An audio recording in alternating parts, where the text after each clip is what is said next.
Hello, welcome to Right Side Broadcasting Network at 2 o'clock Eastern. I'm Robert McNeely as we honor and celebrate the life of Charlie Kirk. And I hope you had a weekend where you spent time with family and friends and reflecting on Charlie's great legacy. I sure did myself, but as many commentators have mentioned this morning, you almost wanted to escape, whether it be to college football or simply your church, as you should be. I saw someone on Instagram received his very first suit from his wife in tears, mentioning that he's going to wear that suit to church. Not much of a church-going man, but Charlie Kirk, although never having met him, is inspired to not only go to church, but to be a better husband as a result. And he said in the video, "Look at me, don't I look good in this suit?" So a special moment, just really detailing his own life, this gentleman. I did not even catch his name, but that's been the Charlie Kirk effect, and we will celebrate that on this show today as President Trump will sign a memorandum at 4 o'clock Eastern, so stay tuned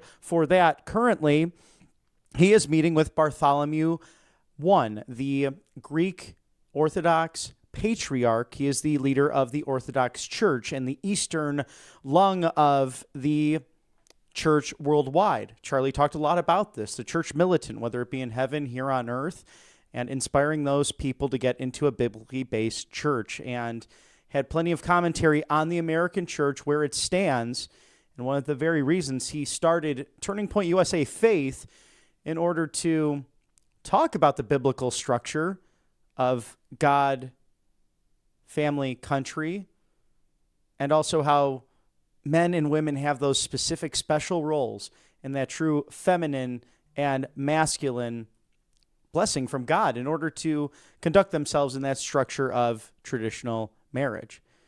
And Charlie also spoke on the addressing modern femininity, say that 10 times fast, with the example of the mother of God, Mary, and where she fits into the role of the church.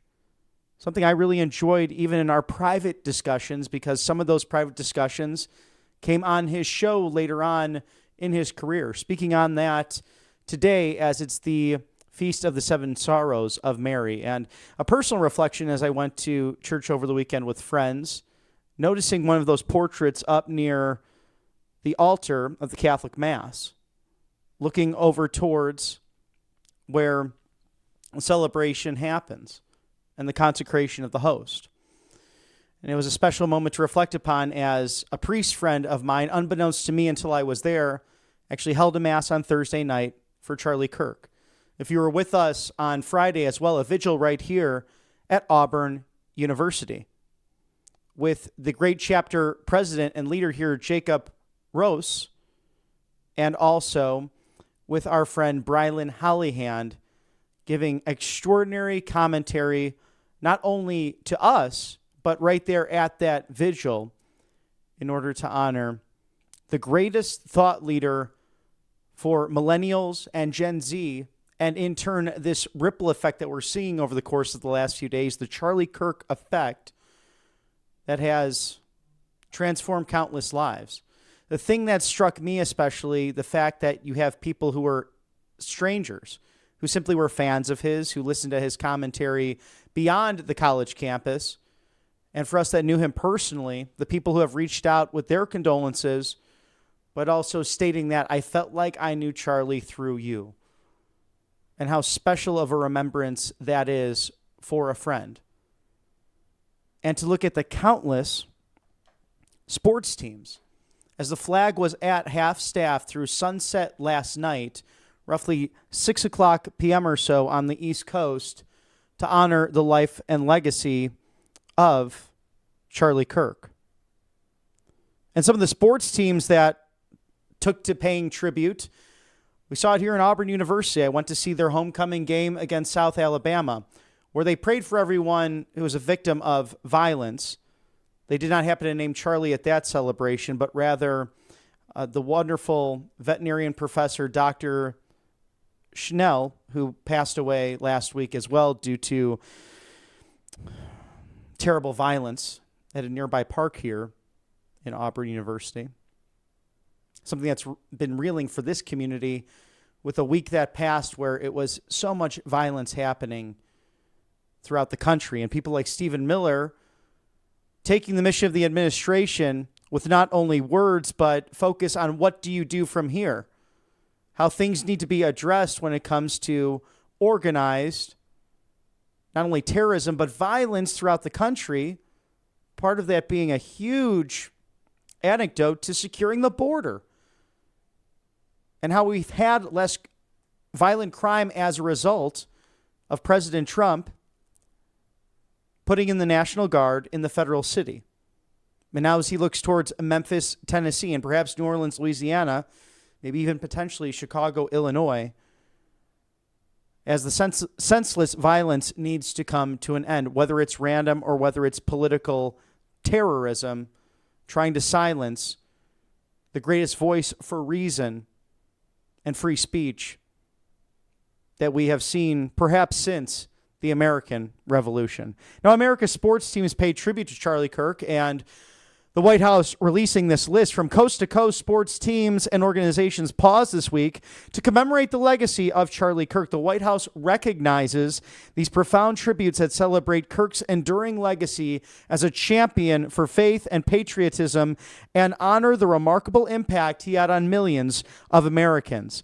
NFL franchises, including the Green Bay Packers, the New York Jets, the Dallas Cowboys, Miami Dolphins, New Orleans Saints, Kansas City Chiefs, Tennessee Titans, Arizona Cardinals, all held moments of silence and special recognitions. Now in baseball, the Chicago Cubs, the New York Yankees pay tribute as well, including college football teams such as the South Carolina Gamecocks, the LSU Tigers, and the Wyoming Cowboys. They all joined in, as did the UFC and NASCAR, showcasing the broad reach of Charlie Kirk's influence. These tributes reflect the widespread admiration of his mission, his dedication, in fact, to inspiring the next generation of American patriots. We commend these organizations for honoring the values that unite us all, and we join the nation in celebrating his monumental legacy. And I'm sure many of you on that Wednesday evening, when everything was developing and happening, with our live coverage of that, my heart was sinking in that moment. And when it was confirmed that he was taken from us, I was inconsolable that night. As many of us have been through days of this. It seemed like months have passed because I'm sure many have lost sleep in the process and just simply have been sad over the losing of an icon who truly went into unpopular areas where you could find resistance at college campuses. And just like with the American Comeback Tour, dating back to the campus clash that initially instituted all of these great gatherings on these colleges and universities, with the thousands that would gather, he would always ask those who disagreed with him, and students especially, to come to the front of the line and have a discussion. And he would instruct us as employees of Turning Point USA to do just that, respectfully dialogue with everyone, to not boo anyone in the process. And credit is due and belongs to those students who had the bravery of coming up to dialogue, someone who was a master at debate, invited by Oxford, in fact, as part of their famous debate series, to argue that cause for Western civilization, those biblical principles. And as he stated many times, Great Britain, truly great because of what we adopted after the Revolution, British common law, and how Magna Carta set that into motion. We miss our friend, but we continue to celebrate him thanks to wonderful sponsors here at Right Side Broadcasting Network. allfamilypharmacy.com/RSBN, a great go-to with code RSBN10 because it is flu season. So prepare the medicine cabinet at home before we get too deep into this with all the changing temperatures, and especially if you have little ones at home. Goodness gracious, I don't get sick often, but every once in a while I get the sniffles because my friends are having kids, and we love the little kids around, but They are vessels for germs and disease at times. So get your Tamiflu, antibiotics, antivirals, antibacterial components, as well as ivermectin, hydrochloroquine, methylene blue, NAD+, essential medications that can save your life in the process. Also great to have if you take on tour with you for a fall foliage vacation, whether it's New England to the upper Midwest. Also, total side note of this, right down here in Alabama, watch out for the snakes. I read a report as well that with the cooler temperatures, although still very warm down south, the heat even affects the snakes, so they're starting to come out a little bit more. I thought, oh, goodness, I thought they were more in the summertime. That's not the case, from copperheads to rattlesnakes. So always good to have emergency medical kits on hand for nature's natural disasters, even those slithering creatures on the ground. allfamilypharmacy.com/RSBN, 10% off, code RSBN10, RSBN10. Scan the QR code now. Thank you for sponsoring us here on the right side of history during the flu season. And when you have your health in line and in order, prepared to go, Monetary Gold is your place for a presidential complimentary gold guide. You see Mr. President 4547, the commander-in-chief, a handsome photo at that. Call today. Don't delay. It's 800-476-7790. Ask how you can eliminate your annual IRA fees for life. It's rsbnforthegold.com. That's rsbnforthegold.com. A great way to protect your wealth, security, preservation of everything you've worked hard, especially as you go towards your retirement. Robert Kiyosaki is a friend of President Trump and an expert on finance. He's warning about the everything bubble of stocks, pensions, your retirement, all bursting in that bubble. He's not alone. Top investors say the bubble is coming along, and with all this money printing and inflation that creates these problems, this won't just hit Wall Street. This will hit Main Street.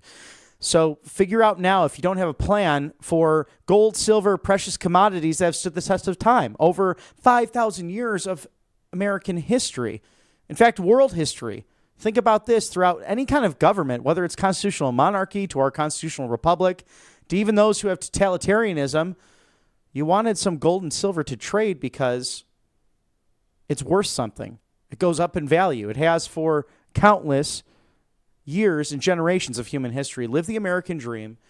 You do that now with RSBN forthegold.com. Again, 800-476-7790 as we celebrate the life and legacy of Charles James Kirk, someone who was taken away from us all too soon.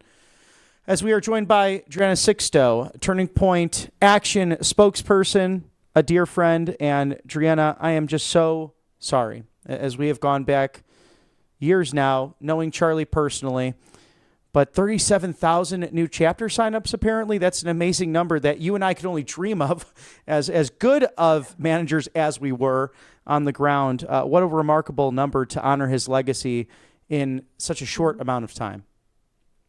Absolutely. I think that there is definitely a revival of this passion that Charlie Kirk really, only he seemed to bring, this kind of energy that he would bring to campus. I think that it's absolutely caught on. Unfortunately for the left, they've made a martyr out of Charlie, and martyrs truly gain their ideas, gain momentum even more when they're gone. While Charlie was alive, he went to places that the right hadn't gone in a very long time, which is college campuses, high school campuses. And he did that. And that's why Turning Point USA was so successful. It was an area, it was a safe space almost for conservative ideas, right? In this liberal bubble that a lot of students for a long time lived in. And as a result of Charlie he physically interrupted those spaces with his presence, with his events on campus, with his prove me wrongs, which he did face to face, discussing his ideas back and forth. He wasn't preaching. He quite literally allowed the other side to tell him what their values were, what their beliefs were, so that people surrounding him could listen and can then decide for themselves what side they stood on politically, socially, culturally. And as a result, it's very clear that the younger generations side with what Charlie has stood for. And I love that out of the darkness of this tragedy, that there's this light, and that's so many more people are getting involved. Juliana, I have had tears of sorrow turn into tears of joy and smiles as I've been listening to our friend really over and over. Not only that beautiful tribute video by your organization, Turning Point USA and Turning Point Action, in conjunction with the Charlie Kirk Show, but can you touch on that over the years? How would Charlie instruct the management to the field operations and the employees of the organization to conduct themselves when you had at many times a hostile environment on these college campuses? Yeah, so right now I work for Turning Point Action, which is the C4. I started in 2016 with the C3, which is Turning Point USA. And by that time, at that time, the organization was so tiny, so small, that Charlie himself would do a lot of these staff trainings and to prepare us for these hostile environments that we would be going into. He would tell us the most important thing is to keep calm and to keep your breath slow and steady so that you can think clearly, so that you can then present your ideas as clearly as possible. And so I think that's definitely the biggest takeaway, because we have the right ideas, we have the right solutions. It's just a matter of making sure that we communicate effectively to the other side, to students, to young people in a way that they can relate to. And so Charlie was an expert at that, obviously, by anybody that sees his videos online. There's hours and hours, and probably days and weeks, years worth of footage of him talking on campuses and debating on campuses. That definitely translated to what he taught his staff as well. He made sure to tell people, we're never to engage physically. We're definitely not going to be the ones to incite any kind of violence on a campus. It's our ideas that are going to change the politics on a campus, and it's our ideas that are going to change the culture and society as a whole. So that definitely is the hallmark of Charlie. Another huge thing that I think differentiated Turning Point USA from any other political organization at the time and to this day is that he focused within the organization so much on the culture, right? Politics, unfortunately, attracts a lot of people that may get involved for the wrong reasons, that may be self-serving reasons. And Charlie made sure that the company culture was at the front lines. There's 3 culture points that he made sure we all recited and remembered together before every single event, every single conference. And those are grassroots humility, warrior spirit, and persistent innovation. Those things are more important even than the qualifications a person might have.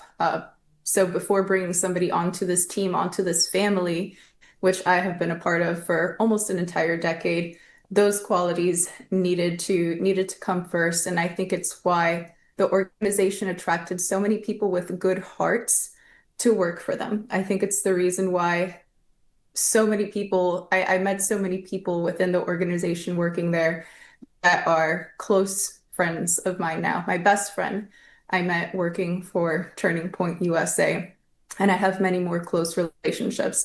Charlie built an organization that attracted people for the right reasons, that attracted people with good hearts. I think that's what set it apart within politics, and I think that's why it had the success that it had today.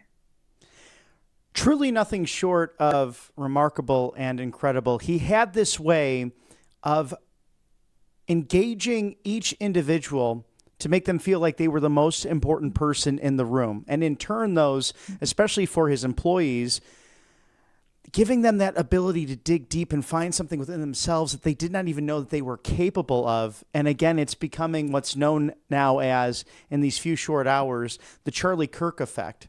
In a sense, this ripple effect of goodness, the relationships that have blossomed from it. Because I echo you, Drianna, including yourself, just the dear friends and colleagues and this mission that continues, but also marriages and people finding their vocation, or again, dusting off that Bible and just getting involved with people who, it's iron sharpens iron, and finding good people in the community to make a massive difference.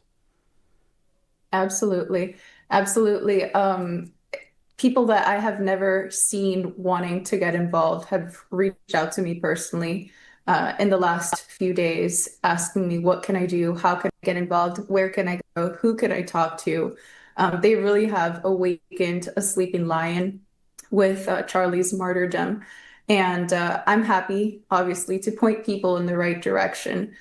We have to make sure it's on us that have been in this battle for a very long time to point people in the right direction, to welcome them with open arms to something that may be unfamiliar to them. But I really commend them on taking the first steps on, like you said, cracking open that Bible once more, going to a service, a Sunday service once more, and really committing to outwardly show what they believe in, right? I think that another thing Charlie did was just embolden people to say what it is they believed in. A lot of people, for a very long time, kept silent because of cancel culture or the fear of retaliation from the left. And Charlie's passing has completely, I guess, freed people. They've to the point where they no longer care about those things. They no longer care about being canceled for speaking their values, for saying that they're conservative, for speaking out the truth. I think that is going to be so powerful in the upcoming short years, even next year, with this upcoming midterm election. I think that we are going to see so many more young people getting politically involved and really like leading the movement, not just on college campuses, which tvUSA RC3 does, but young people getting involved within the community, which is something Turning Point Action encourages, right? Making sure that people get out to vote and that they are involved within the community, and that it's not just once every 4 years, that it's year round. This is just going to ripple across the country. And we've seen that the effects have rippled across borders too. I've seen vigils in many other countries happening for Charlie, in France, in India. I mean, his message is going to go far and wide to the four corners of the earth, and it's definitely about time that it did, right? And that people were emboldened. So again, this is a tragedy, and I know that it's taken a lot of us.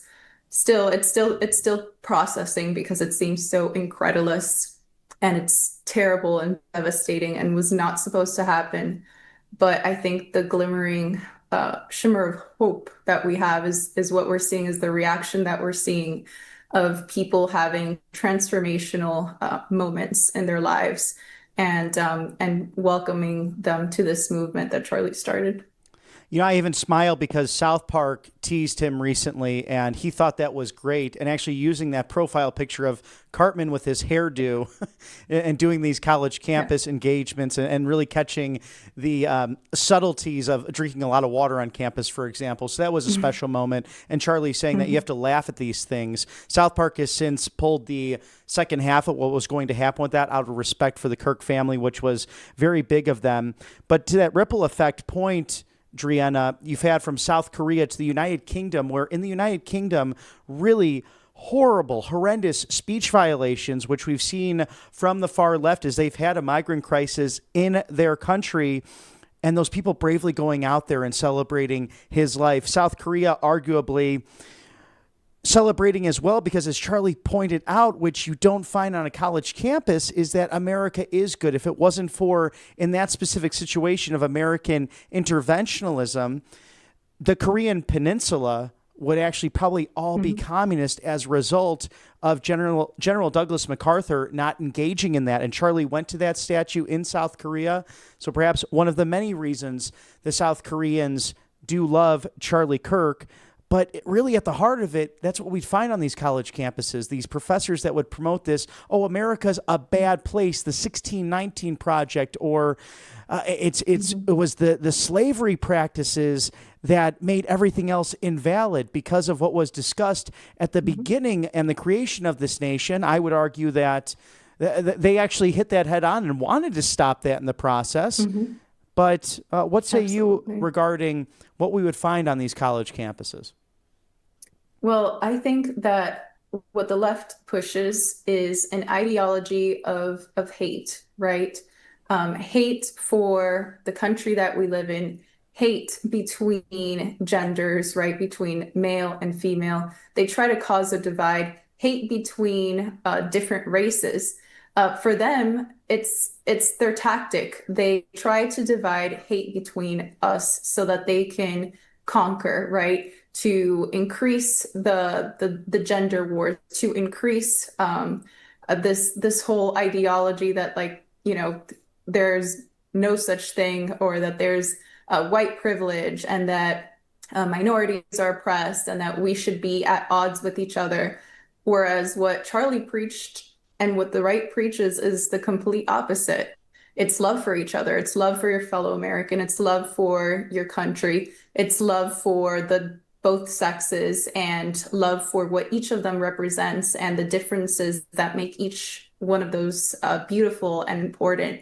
It's love for every kind of background, every kind of race, and knowing that we're all capable of anything, and that we should be judged for quite literally our character, not the color of our skin or the background. So Charlie preached pretty much the opposite of what the mainstream media preached about him, which was that he was hateful and divisive and racist and this and that.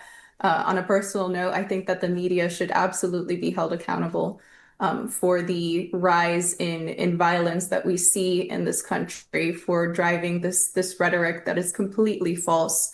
And to an extent, I also understand why some younger people, or some minds that don't do research for themselves, can take this at face value and think it's true, right? Just the other day, we saw Stephen King, a very well-known public figure, tweet that Charlie Kirk advocated for gay people to be stoned to death, which is a complete falsehood, and obviously something that he retracted later on. But how many people saw that message from what is supposed to be a leader that, is well respected and whose opinions you could take seriously, and actually thought that Charlie said something like that? And then, of course, if I knew of somebody that said, gays should be stoned to death, I probably wouldn't like that person.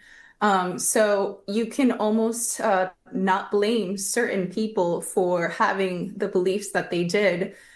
We can point the finger towards the media and mainstream media and leftist celebrities in Hollywood for perpetuating this hate and this false rhetoric, right? I think that there's going to be a big change going forward in all of this as well, because we just have seen this rise in a wave of leftist violence, and it's probably because they spend too much time online listening again to propaganda, to leftist propaganda. And so, of course, it's easy for people to be radicalized when you're having the same hateful, incorrect message coming at you from all directions. So yeah, I hope that this tragedy inspires change in that aspect as well, and that we hold people a lot more accountable for what they're saying. And that's what President Trump, the Trump administration, has done as of late. They just sue people for defamation left and right. And personally, I hope that Charlie's estate does so as well, just to hold people accountable, right? So again, there's so many changes that are going to be happening in the near future. I think that this is really a matter of, BC before Charlie and AD after Charlie's death, a country before and after Charlie's death, and what it's going to look like. I think this is just the turning point. Driana, before we part ways, we saw that Erica Kirk, Charlie's widow, speaking so boldly and bravely on Friday evening, stating that the battle cry of this wife will be heard around the world. And we've already seen that in the last several days. Where does Turning Point Action go from here? And how can we in the new media continue to support the idea of free speech and liberty and justice for all, just as Charlie would have wanted us to do? Yeah, Erica is so brave and so strong, first of all, for going up there and giving that speech and giving that message. I cannot imagine the pain that she must be going through. I cannot imagine the heartache she must be going through right now. But she said it best, that what Charlie would have wanted is that for all of us to continue fighting, to not for this movement to not stop. And so it's on us now. It's our responsibility to keep it going. And absolutely, everybody can get involved in any which way possible. You don't have to get into politics to be involved. You don't have to be an elected official to get involved, but everybody can do a little bit more than just go vote on election day. And for some people that may have not voted on election day in the past, that would be a good first step, right? To make sure that they vote in every election, big or small. Those local special elections especially matter, because those are the ones in your community that affect your day-to-day life. So that's one way to get involved. People can go to tpaction.com and fill out a form there to also get involved and get connected with the right people, like on the field. Or if you're a student, you can get involved with tvUSA, right? tvUSA.com/get involved. So all of us can do something. If you would like to download the Turning Point Action app, if you go to tpaction.com/app, you can download this app on your phone that lets you know who your closest Republican neighbors are. So it's based on geolocation. And the idea is that we all hold our neighbors in our community accountable, that we remind people, hey, go vote, early voting just started, and that we build community. That's another way you guys can get involved. Anybody can do that.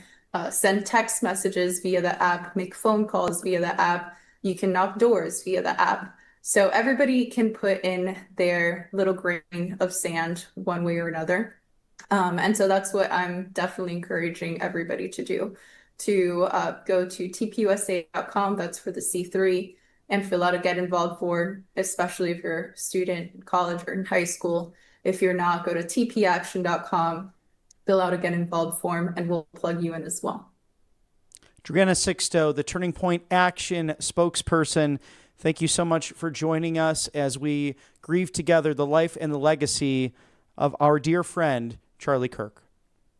Thank you. As we covered the latest from the Trump White House, President Trump is currently meeting with Bartholomew I, the ecumenical patriarch of the Orthodox Church, the eastern lung of the church. And we will see those comments today as President Trump set to sign a memorandum at 4 o'clock Eastern. And we are joined now by Francis Floresca, a friend of the show, a policy analyst and reporter, but also a former Turning Point USA campus leader in that beautiful state of Utah, who attended the Utah Valley University, where the terrible events of last Wednesday took place. Francis, thank you for joining us. You wrote an op-ed to the Washington Examiner about the life and legacy of Charlie Kirk and how he affected your career and your pursuit in public policy and public service. Please tell us what it was like to know the late, great Charlie Kirk. Wow, I don't even know where to begin on this. I joined Turning Point USA back in 2017, not knowing that it would build a whole trajectory on my career in news media and public policy. And Charlie Kirk and Turning Point USA often came to bat for me as a student at the University of Utah. I wasn't involved with Turning Point when I was at UVU, but at the University of Utah, there were times where I get sent to student conduct for standing up for conservative values or doing a news story on unruly professors and students. And they're like, okay, Francis, this is all ridiculous. Stand up for yourself. And if you need backup, just let us know. So I am so grateful for that opportunity that Charlie would come defend us, and not just me, but so many students all over the country. And now, as I said, I work in news media and public policy. Well, and talk to us about campus reform, those early days, and also the fact that I'm looking through your op-ed, and I've read it a couple of times this morning, really well articulated and well organized, because so many thoughts are on our minds over these last several days, and there will be pieces of, as many people have over the weekend, going through old texts, old videos with even Charlie himself, and just now my tears turn to big smiles because of the life and legacy of my own personal friend. But a lot of people don't know that on the college campus, even in Utah, you can have things like a student conduct office come down on you, and people actually hired full time to almost be like this Gestapo and almost treat college campuses, especially the public campuses, as if the Constitution and the Bill of Rights simply don't exist. It is absolutely ridiculous in the first place that we have these student conduct offices. People think of Utah as a very conservative red state, but in reality, we have the liberal woke ideologies going onto these campuses. And believe it or not, Salt Lake City, where the University of Utah is actually very liberal, left-leaning now. And there was a professor one time who actually went after me for writing a story on an op-ed she wrote specifically about pro-life legislation. And she said, we're going to try and sue campus reform over this. This is not a threat. Here's the thing. Obviously, it wasn't over defamation or anything. This professor obviously backed away from it after a while, but in the end, it was just a little scary for me to be a student on a college campus because I didn't want anyone to come after me, especially after that kind of situation and hit. My last semester at the University of Utah, believe it or not, I could have been a lot bolder and braver back then when I decided I'm just going to spend the rest of my semester off campus, just do all my online classes and graduate. I should have been a lot bolder, but you know what? I'm making up for that now by being a whole lot bolder, standing up for what Charlie Kirk believed in his faith and his values, and standing up for my own family. I look at Erica when she made that speech on Friday. Oh my goodness, I'm a mother of a toddler. And if that happened to my husband or to me, I don't know how we would tell him that our parent has passed away. I don't know how I could tell that to him. And it's just heartbreaking to see all that happen right now. Tragic, no question about that. At the end of the day, a husband and father, and a damn good one at that. I mean, he loved his family. You could see it in his eyes and the way he tenderly held his Gigi as she ran up to him on the set of Fox and Friends just recently when he was covering the weekend slot with Charlie Hurt, who always would joke around, smile, said, this guy Charlie Kirk is killing my name ID because our names sound so familiar. So I always enjoyed that, along with Rachel Campos Duffy, the wonderful wife of our Secretary of Transportation, Sean Duffy. We are truly all in this together as media friends and colleagues who have the utmost respect for each other. So we want the people to know that. Can you dive in, Francis, on Utah Governor Spencer Cox? And there's not a right or wrong about this. I'm just simply curious about your perspective on this. I thought he really gave a healing, unifying message across many different platforms, from legacy to new media, over the course of the last few days. In the most difficult situations a chief executive can be in, whether private or public, especially as a governor, working with state, local, federal resources, and a personal friend of Charlie, again, the FBI Director Kash Patel and Deputy Dan Bongino, both personal friends of Charlie Kirk. So our thoughts and condolences with them as they have to work through, on very little sleep, this investigation that after 3 hours has found a suspect. But I thought this was really poignant, people talking about this as well. Mr. Cox, the governor, stating that it's both the right and the left that need to, tone it down a bit. I do agree that social media, and Charlie talked about this a lot, honor that Sabbath, turn the phone off if you can, be with those around you that can really reinvigorate you, and go to church and have hobbies, enjoy life, get out in nature. But I really think this is a problem that's mostly on the far left. If you look at these political assassinations to mass shootings the last 50 years or so in this country, most of these people seem to have very, very, very far left leanings. It's very interesting about Governor Cox, because this is the boldest I have ever seen him as of lately. He's spoken about other issues, standing up for parental rights and school choice, but this is the boldest and most angry I had ever seen him. Governor Cox is someone who likes to work with both sides to try to come up with a solution. But when I saw him up there, it's like, we got him, and we will do everything to make sure there is justice for Charlie Kirk. I knew, it's like, wow, this is a bold governor, and I hope he continues to stay a bold governor. And it's so crazy just seeing the left versus the right. Let's look back to 2020 when we had George Floyd riots all over the country. I was living in Washington, D.C. when we had all these George Floyd riots going on. It was a mess. It was scary. I felt in danger all the time. And I was like, I just need to stay in my apartment. I need to stay in where I live. But when I went out one day, it was just a frightening mess. I would see fire, people trying to smash windows and doors. Then the next day when I went into the office, I saw all these buildings all boarded up. That's not the situation with Charlie Kirk. What are we doing instead?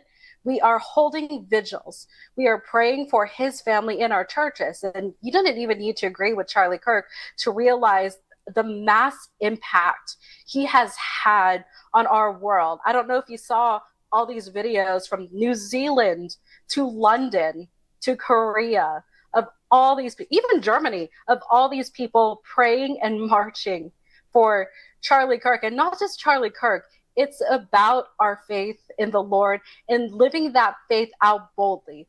Charlie lived out his faith boldly, and I hope we all continue to live our faith out as boldly as he did.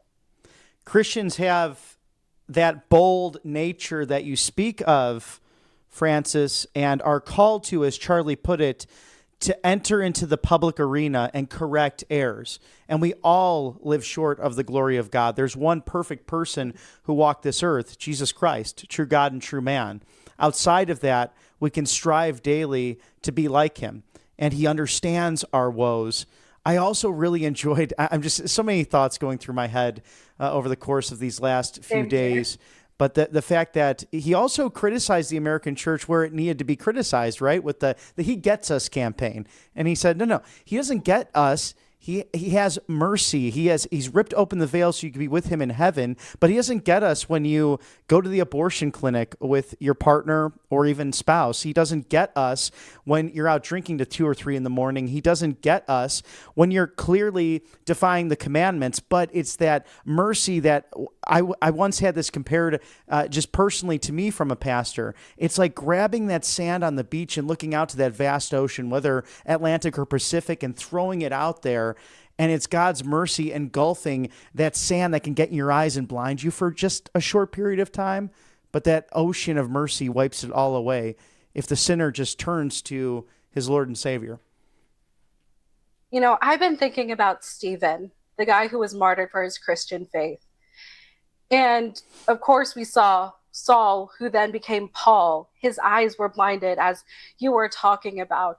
And it shows that the Lord can use those situations to bring people back to him. And of course, we still need to make sure people are held accountable for their actions. In fact, obviously, we don't want people fired for their beliefs. But if you are fine with the death of a human being, especially after they were assassinated and murdered, you need to be held accountable. But I hope, truly hope, they find that light of Christ at the end of the tunnel. Paul was held accountable. And so many people are held accountable. Jesus flipped tables. People were held accountable. People think of Jesus as this amazing, sweet, loving, just let you get by anything you do. Jesus still was angry. And I see him. He is probably angry, but I hope the killer and everyone who's been praising this death, they truly find the Lord, because that is what our country needs right now. Let's flood heaven. As Erica mentioned in her primetime speech from Turning Point headquarters, right next to the chair where Charlie Kirk would conduct the Charlie Kirk show, that's what it was all about, as she put it. She said, Charlie, it's about crowding heaven, isn't it? That was the mission. Mm-hmm. It most definitely is. And I'm so grateful that my church, we have 4 campuses at my church here in Augusta, Georgia, and all 4 of them spoke about how much Charlie loved Jesus Christ and how much we can work to heal our nation. Because, you know, Charlie was probably just one person, but it led a whole movement of people to go to church. There were more people at my church yesterday than ever before. And I go to one of the smaller campuses.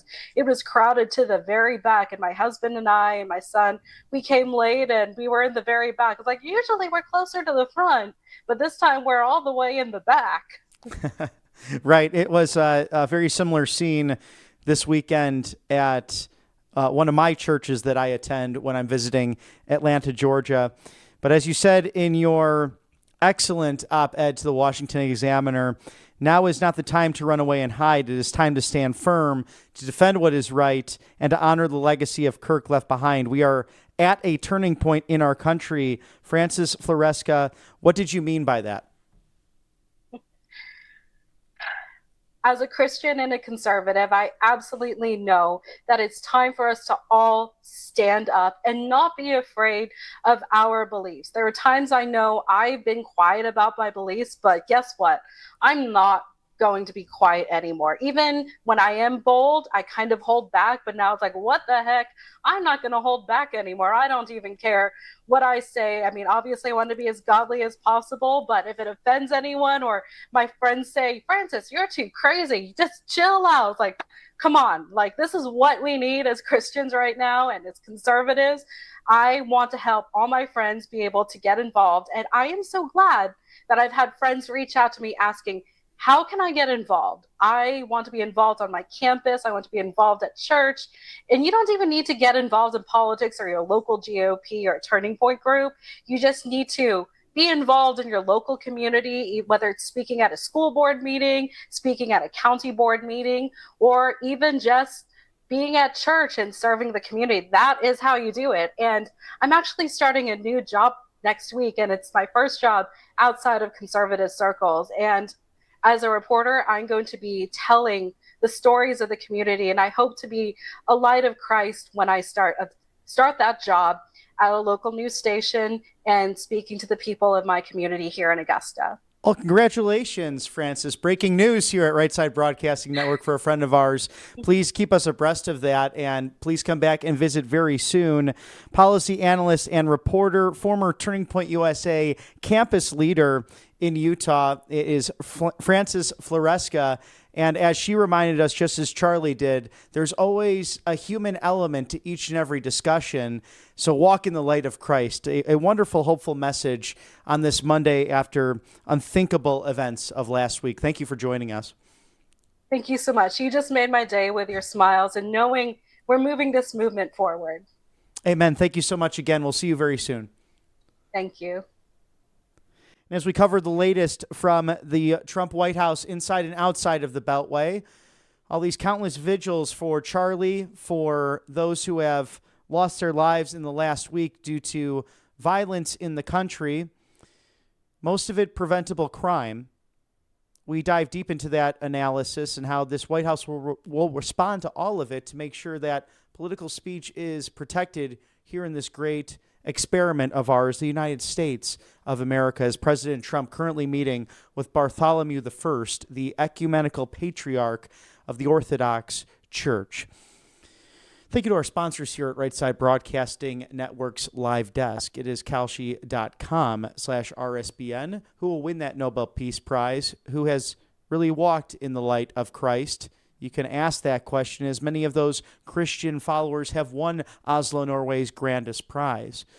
President Donald Trump definitely tops that list with bringing peace and dialogue, negotiations, and, hey, great new trade deals with countries like Iran, Israel, to Cambodia and Thailand, also to Congo and Rwanda, the bloodiest conflict post-World War II, over 6 million people dying in that process over the course of 31 years in tribal warfare.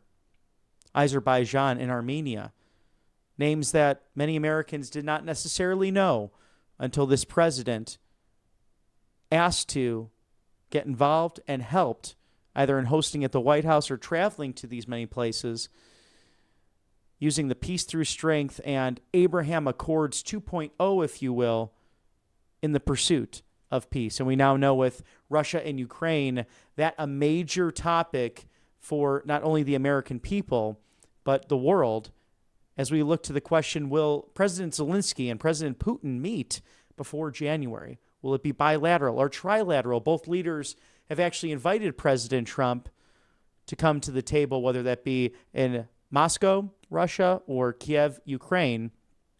Perhaps good to have all three of them sit down together. So scan that QR code now, make those bets and predictions at kalshi.com/RSBN. While you're at that as well, you've seen me use this miracle cream right here at the network. It's the Angel Paste Miracle Cream. Experience that miracle today with the vitamin B infused, non-GMO, no chemical, angelpaste.com. They also have great other products. And you can see the miracle cream right there on display. The orange option, which is vitamin C infused, again, non-GMO, no chemicals. The natural mosquito repellent, which we're getting away from that right now, but there's still some warm temperatures down south, so you might get those pesky bugs and flying whatever they might be, especially mosquitoes, even in this time of year. What about the natural facial spray for guys and gals? A great tool to use before that first date or that 50th wedding anniversary celebration. Experience the miracle today. It's angelpaste.com. Thank you for sponsoring us here at Right Side Broadcasting Network.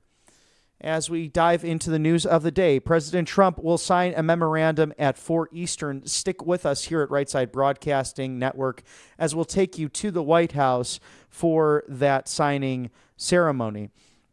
It's a weekend where I hope many of you had a chance to rest and relax and enjoy time with family and friends. It's what we need right now in a country that now sees its flags back to full staff. Something to note, whether it be at the Auburn-South Alabama homecoming football game this weekend or simply going to my favorite coffee spot to look at the American flag at half staff for your own friend is a humbling and difficult sight.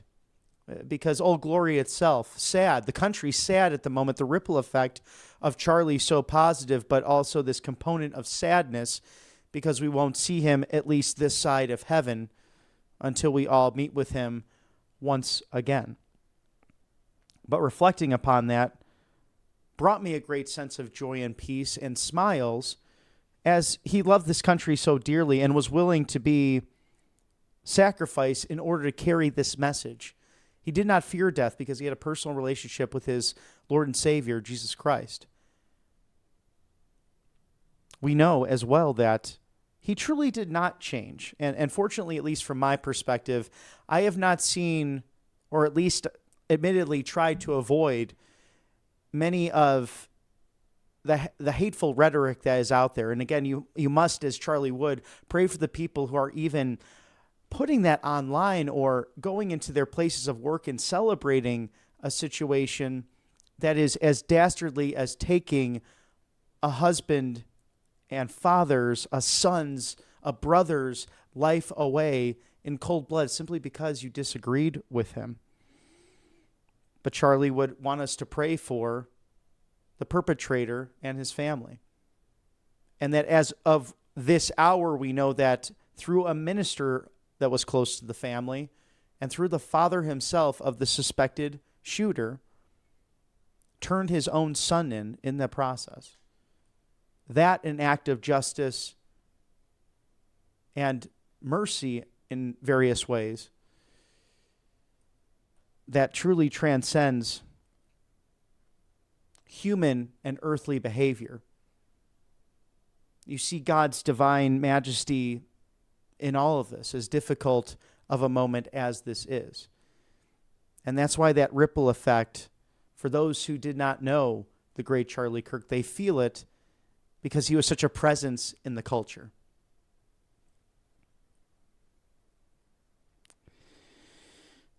Cut to, Mr. Producer. There are calls now for the Charlie Kirk Act to come about. President Trump sharing this on Truth Social, in fact. This idea that media cannot simply have yellow journalism out there within society, that you could be held liable for putting out a lie. Now, if it's your opinion, that's one thing. But to actually produce this as fact, there were laws in this country against that once. The Obama and Biden administration removed those. And now that discussion coming into the center of this country as we play Cut 2 for you. Alrighty, this message is for President Trump and his administration. If you stay to watch the video, please tag him down below, share, and repost so we can try to get this to him as quickly as possible and hope that he can do something with this. President Trump, as a supporter who voted for you 3 times, I am hoping and praying that you will revisit what Barack Obama and Joe Biden got rid of back in 2013, which is the Smith-Mundt Act, which held news corporations accountable for lying to the American people and spreading propaganda instead of truth. I think instead of bringing it back as a Smith-Mundt Act, you name it the Charlie Kirk Act, you make it a law, and you make it damn near impossible for these people to continue to lie to the American public, which has brought chaos, hatred, division, and anarchy all across this country. Fines out the ass, which will damn near bankrupt their company should they lie to the American people ever again. They can have their opinions, that's fine. They need to state that it is their opinion and that it is not a fact. Because of their constant lies, a man lost his life over it. Because of the constant hateful rhetoric of calling him a fascist and a Nazi and a white supremacist and a bigot, the same thing that they called you, this man is dead. I think this would be a great legacy for him to have a law named after him to force journalists to finally start telling the truth and having the integrity that they have lacked for over a decade. I hope that this gets to you. I hope that you think about it and that you pass it into law. Because we are on a dangerous path right now with the constant lies and the propaganda, and that doesn't end just at news journalists. It needs to go to content creators who consistently spread lies and propaganda and half-truths across the internet. This needs to end, and people need to start being held accountable for baseless claims over absolute abysmal things. It needs to end. So please, if you have it in your heart to have the time to do this, get this in front of Congress, get this passed as a law, and start holding these news corporations, be they right, left, or center, accountable for their behavior. Thank you.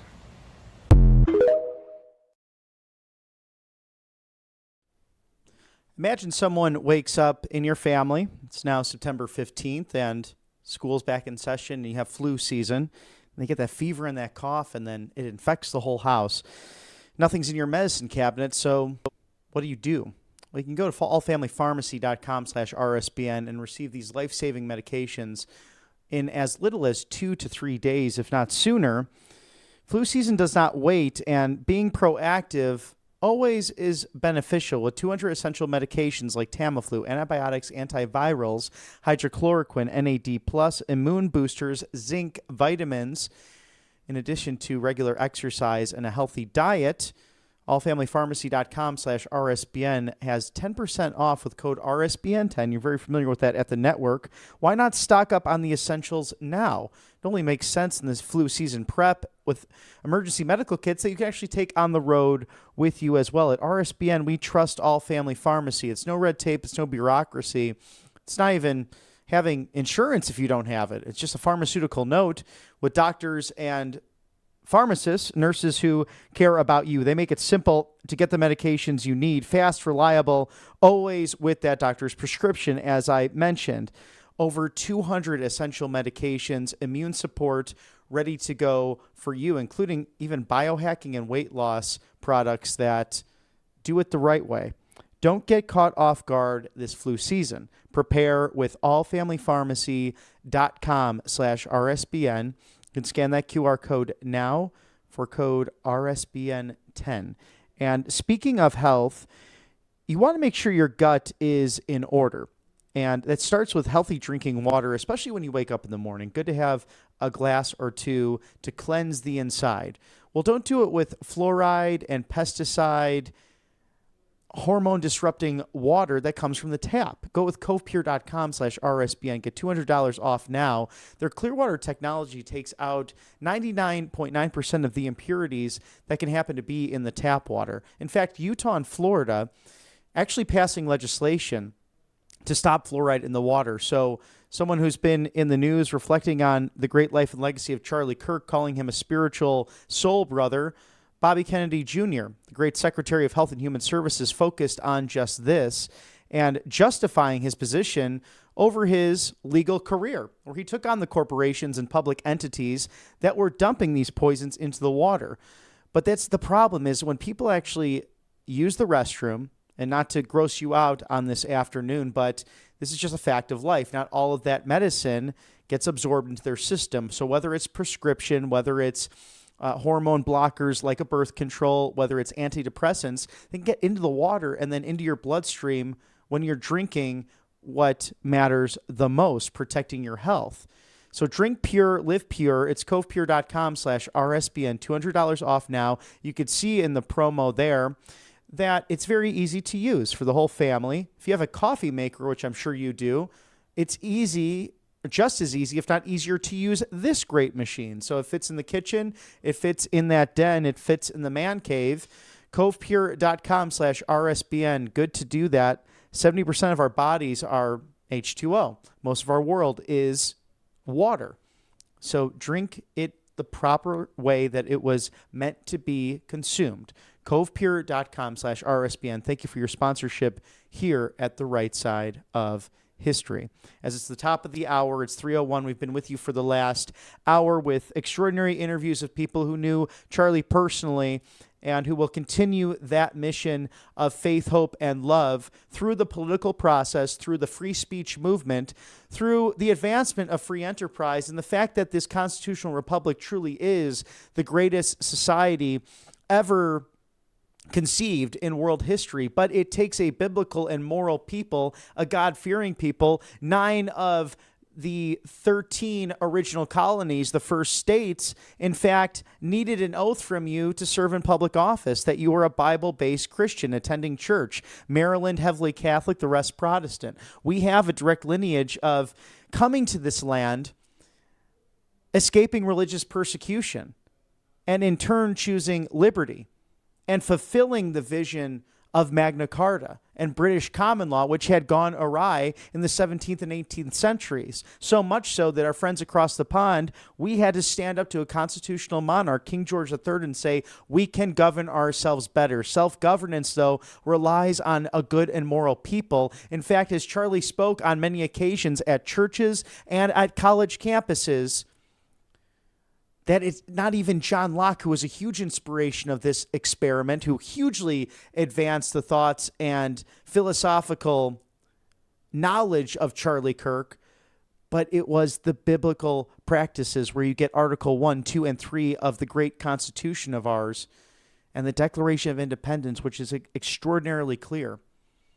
How religion and religious liberty played a massive role in the shaping of not only Western civilization, but the United States of America. As we await President Trump to sign a memorandum at 4 o'clock Eastern, stick with us here at Right Side Broadcasting Network. Let's take a quick commercial break for sponsors. Don't change that dial as we celebrate Charlie Kirk and the latest from the Trump White House. Welcome to Right Side Broadcasting Network, your trusted conservative news outlet. At RSBN, we deliver the truth when the mainstream media falls short. Since 2015, we've proudly broadcasted every single one of President Trump's iconic MAGA rallies, bringing you the excitement and energy live before anyone else. By watching RSBN, you get an unfiltered front row view of the action on the ground. We interview the crowds to give a voice to millions of Americans just like you. We show you President Trump's speeches in their entirety, free from interruptions and censorship.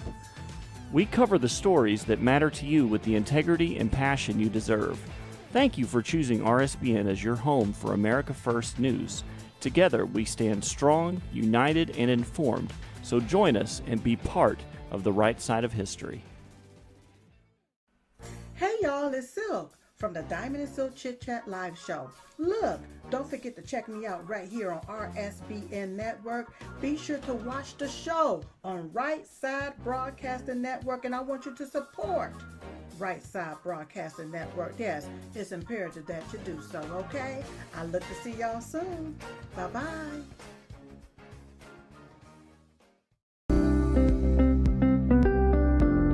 allfamilypharmacy.com/RSBN. You can scan that QR code now, RSBN10. That is the code, easy to remember, for 10% off. This is ivermectin, hydrochloroquine, antibiotics that will save you and yours from bacterial and viral infections, NAD+, and much, much more. 200 essential medications and emergency medical kits, the meds you trust delivered to your door. Welcome back to Right Side Broadcasting Network Live as President Trump to sign a memorandum at the top of the hour. Also in other news, it was long overdue, in a sense, the questions over and over and over again to many media outlets. But cut 10, Mr. Producer. Governor Kathy Hochul of the Empire State has endorsed the little communist, as President Trump puts it, Mr. Mamdani, who is the Democrat nominee for mayor of New York City. She had sidestepped that for a long time, stating that she would work with anyone elected into that position.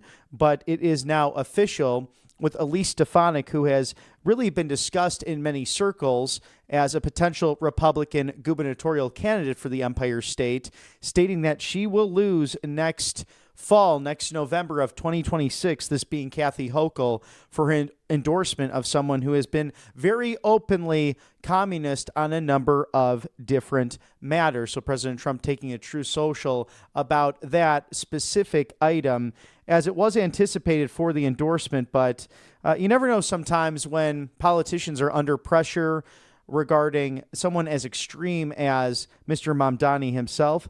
I just love to ask him the question, where did he get those pearl white teeth? Was it from a communist dentist or a socialist dentist, or was that from maybe the free enterprise system that has provided prosperity and has risen people up from poverty for countless generations now?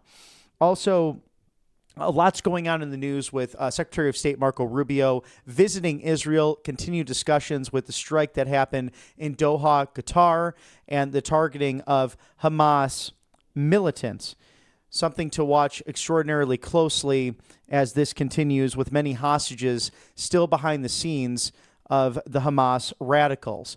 And we'll see how that continues to play out, as Qatar being a great ally of the United States of America, and President Trump continuing to push the peace through strength agenda of his administration. He's also taken a true social regarding D.C. safety, pledging that he will once again invoke a National Guard in the federal city in case local authorities and or others get in the middle of what is taking place on the ground in Washington, D.C., stating just that on True Social, that the federal government, under my auspices as President of the United States of America, has stepped into the complete criminal mess that is or has been Washington, D.C., our nation's capital. Because of this, D.C. has gone from one of the most dangerous and murder-ridden cities in the United States of America and even around the world to one of the safest in just a few weeks. The place is absolutely booming, with restaurants, stores, and businesses packed, and for the first time in decades, virtually no crime. It has been a beautiful thing to watch, but now under the pressure from the radical left Democrat Mayor Muriel Bowser, who has presided over this violent criminal takeover of our capital for years, has informed the federal government that the Metropolitan Police Department will no longer cooperate with ICE in removing and relocating dangerous illegal criminals and aliens. If I allowed this to happen, crime would come roaring back. To the people and businesses of Washington, D.C., don't worry, I am with you and won't allow this to happen. I'll call a national emergency and federalize if necessary. Thank you for your attention to this matter. And it's that common sense approach that have changed many people's perspective of not only the president, but the entire Make America Great Again movement. Perhaps no one more than Cut 3, Mr. Producer, Leo 2.0, who has thanked, this is Leo Terrell, a great political commentator, civil rights attorney, and one of the biggest Democrats in the last 25 years, who has completely become full MAGA, thanking President Trump and Attorney General Bondi for their leadership, but also God for this moment in this golden era. Hi, Leo 2.0 here, very big Trump supporter. Thank you, and thank you. You helped me cross 2.6 million followers on X. And that means you love my content and what I put out on a daily basis. I appreciate it. Now let's get to 3 million. I also want to thank President Trump, the greatest president in my lifetime, the president who has given me the opportunity to serve America. I consider President Trump a dear friend, and I am loyal to his administration. I also want to thank a great boss, the greatest boss a lawyer can have, General Bondi. You don't know this, but Pam Bondi works 24/7. She is the only person who can keep up with President Trump. She is committed to making America safe. I got personal knowledge on both of these great leaders, and President Trump and General Bondi are two great Americans. I just want to tell you that from the bottom of my heart, I thank you for giving me the opportunity to serve this country. And of course, I want to thank Almighty God, because he has made it possible every day. I give praise to him. God bless America. God bless President Trump. God bless Pam Bondi, and God bless you. Thank you to Leo 2.0 Terrell, someone who wants common sense, wants goodness in this country, and will work with just about anyone like President Trump and Attorney General Bondi will do. They've shown that in their careers. Thank you to Tax Network USA, tnusa.com/RSBN. Protect yourself from the IRS. Call today. Don't delay. It's 800-357-1415, Tax Network USA Incorporated. These are experts when it comes to filing taxes. Say you have back taxes from, you just missed April 15th, or you started a business this year and you got all messed up with the backlogs of information and different things you had to file. Be not afraid, but definitely protect yourself from the IRS. Settle those back taxes now. It's tnusa.com/RSBN, Tax Network USA. Many of these great patriots were amongst those who worked for the IRS at one point, and with over 80,000 that were brought on by the AutoPen administration, definitely have to watch yourself from an overarching and overreaching government at times. It's tnusa.com/RSBN, 800-357-1415. Call today. Don't delay. There's also mypillow.com/RSBN. We have the 6-piece towel sets. They're back in stock, regularly close to $70. They're now going for under $40, $39.98. Very limited quality. We know the master marketer himself, Mike Lindell. He knows how to make a deal. And President Trump has said it on time and again, many occasions, that he is the best out there. 800-836-7566. Call today. Don't delay. Support Mike Lindell and Right Side Broadcasting Network. You can shop now at mypillow.com/RSBN. Save with code RSBN. He is the defender of free speech. He is a purveyor of election integrity. He also loved Charlie Kirk in those early days. Mike Lindell was right there every step of the way. and Charlie vice versa there with Mike Lindell, a great American story of faith and fortitude. Thank you for sponsoring us here at Right Side Broadcasting Network. If you enjoy this new media, if you enjoy the truth, if you enjoy the correct side of history, if you enjoy Right Side Broadcasting Network with Joe Seal's vision of a decade of going to rallies and showcasing what the media said, what George Clooney said, what the far left said would never happen, of President Donald Trump. Since January, we've become your go-to live desk, and it's been an absolute honor to bring you on a daily basis the Trump White House, your 45th, 47th President of the United States, your 50th Vice President, your 119th Congress that you peacefully and patriotically put into place. A lot of that help came from Charlie Kirk and the Turning Point Action ground game. A lot now that I think a lot more of us know now, the behind the scenes that took place, because Charlie truly a humble individual. But as the Vice President put it, he was someone working his tail off to bring this vision together. And we work hard on a daily basis to bring you the truth and to bring you unbridled access to your government without edits, the speeches, the policy hearings, the conferences, and everything in between, and to get your take on it, the good American people, because we believe at the end of the day that you know what to do better with your lives than government does. And that this constitutional republic is just getting started, nearly 250 years after its inception. RSBnetwork.com/donate. You can also text RSBN to 801-801. We also have a hard address if you'd like to send in a check or a money order, the old school way of doing it. It's 1550 Opelika Road, Suite 6, Box 344, Auburn, Alabama. It's 1550 Opelika Road, Suite 6, Box 344, the loveliest village on the plains, Auburn, Alabama, 36830. And stay tuned, because next week we have even more good surprises, big surprises. We're going to keep moving forward. We're doing it all in honor of an absolute prince of a man and a personal friend, Charlie Kirk, who inspired countless millions to dust off that Bible, go back to church, and to preach self-reliance, responsibility, fortitude, independence.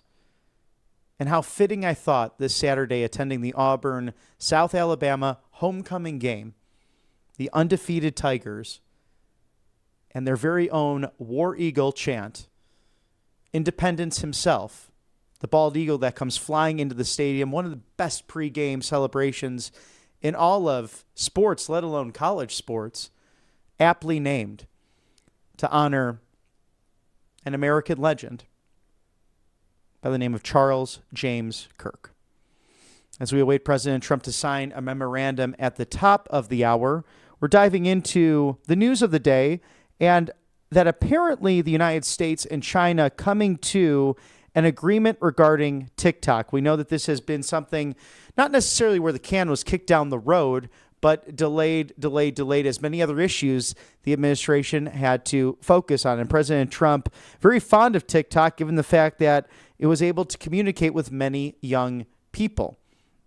And many on the right arguing that it's a tool that needed to be used, even if governments had banned it, or different government entities with alleged or even direct connections to China and the Chinese Communist Party. Even with that, many on the right arguing that campaigns needed to use that in order to get that message out. We know President Trump very fond of that social media site that did just that, get that information out there to inspire some of the youngest people in America, millennials and Gen Z, to vote for the Trump-Vance ticket. And President Trump announcing that today on social media, that the United States and China, in a deal happening behind the scenes in Europe, is very close to being done. That's cut 13, Mr. Producer. The big trade meeting in Europe between the United States and China has gone very well. It will be concluding shortly, and a deal was also reached on a certain company that young people in our country very much wanted to save. they'll be very happy. I'll be speaking to President Xi on Friday, and the relationship remains a very strong one. President Donald John Trump. And we do know that President Putin, President Xi, and leader Kim Jong-un of North Korea, they came together for a Chinese military parade recently. President Trump mentioning on Truth Social as well, as you conspire against the United States, I'm ready, willing, and able here to discuss because I have good relationships with all of those leaders. That's the difficulty of diplomacy, whether it be friend or foe, or somewhere in between, to dialogue and discuss in this era of weapons that are far beyond our imagination and the damage that they can do. And those three leaders seemingly acknowledging that in their conduct, but people that you definitely have to watch and make sure are kept in check because they don't see human dignity necessarily the same as we do here in the United States. And sure as heck, not like President Trump sees the world. The man wants peace. He wants less death. He wants less destruction. And that's been a cornerstone of his administration. He's also announced, or has an upcoming announcement on violence in major cities. And that would be Cut 7, Mr. Producer, regarding the only reason crime is somewhat down in Memphis, Tennessee, is because the Federal Bureau of Investigation and others in the federal government at my direction have been working for 5 months on the absolutely terrible crime numbers, likewise in Chicago and Los Angeles. But the real work has barely begun. That happens after we make the official announcement that we're coming. And when we do that, as we did, it's now a very safe Washington, D.C. The no crime miracle begins, and only I can save them. Thank you for your attention to this matter. And the White House announcing that via email as well, that this will be in the main focus, that Memphis has a crime problem, and the residents agree. President Trump plans to deploy federal resources, including the National Guard, to Memphis, coming amid the Trump administration's push to dismantle the violent crime crisis fueled by failed Democrat policies. A Memphis resident stating that it's just so dangerous you can't get out of your car. You can't go to the grocery store. You can't go to the market or the service station. So I want to see the crime stop. And if the National Guard is going to stop the crime, bring them on. And this has been talked about throughout local Memphis television stations, that from carjackings to homicides. There's a man sentenced to 18 years for a driveway carjacking. He shot a 60-year-old who stepped outside to mow the lawn. And much of this in broad daylight. The crime has to come to an end, the random violence, and we know that the devil works with idle hands. But this president is committed to making America safe again. And something we're committed to showing you right here on this network. Because sadly, you might have seen the story in Franklin Park, Illinois, just outside of Chicago. In fact, a Chicago neighborhood, where Mayor Brandon Johnson and Governor J.B. Pritzker said they're launching a full investigation into ICE, given that an individual was dragged with one of the cars when ICE was ambushed by the suspects. But they want to blame ICE and continue this narrative of division. Unfortunately, we do live in a country where it is innocent before proven guilty. That per the Sixth Amendment, you are obliged to have a speedy trial for whatever you're charged with and to know what you're charged with.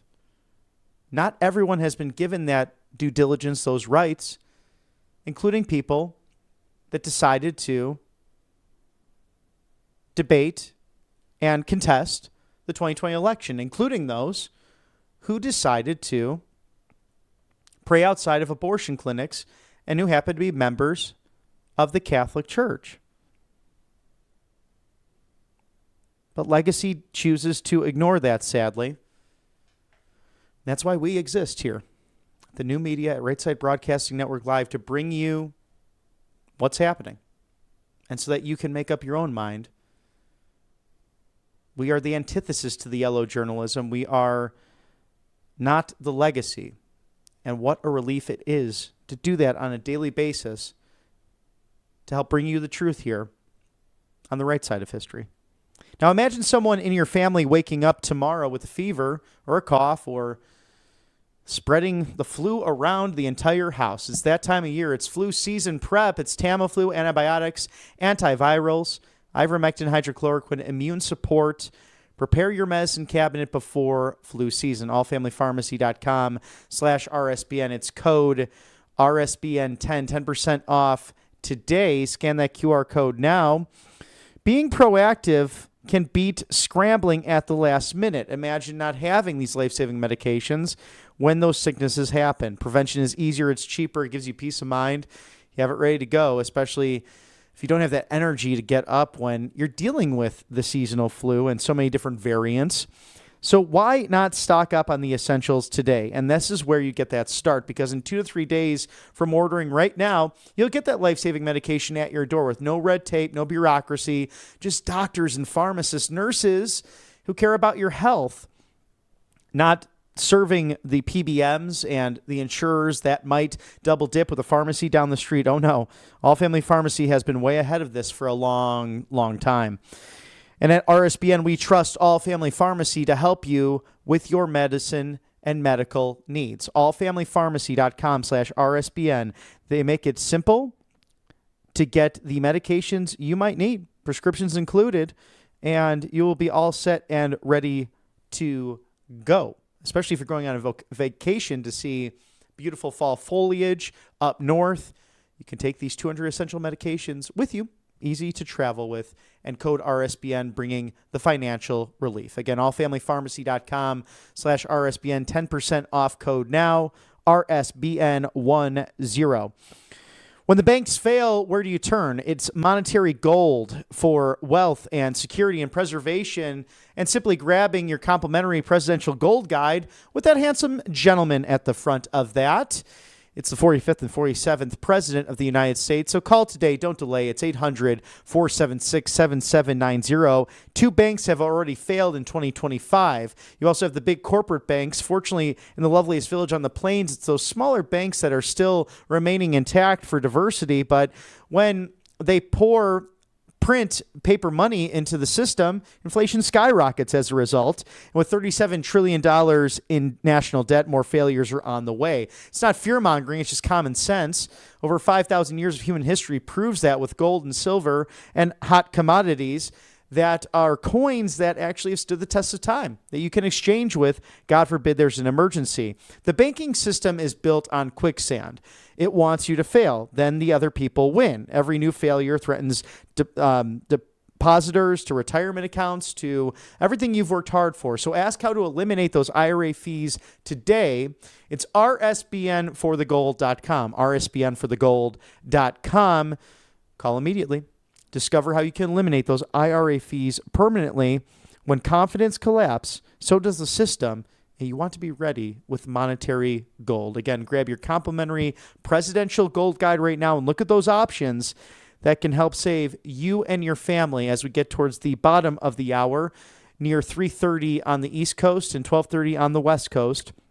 Welcome to Right Side Broadcasting Network's live desk as we bring you President Trump to sign a memorandum at 4 o'clock Eastern. Perhaps notable and earlier today, President or Vice President Vance hosting the Charlie Kirk show right before our live desk here.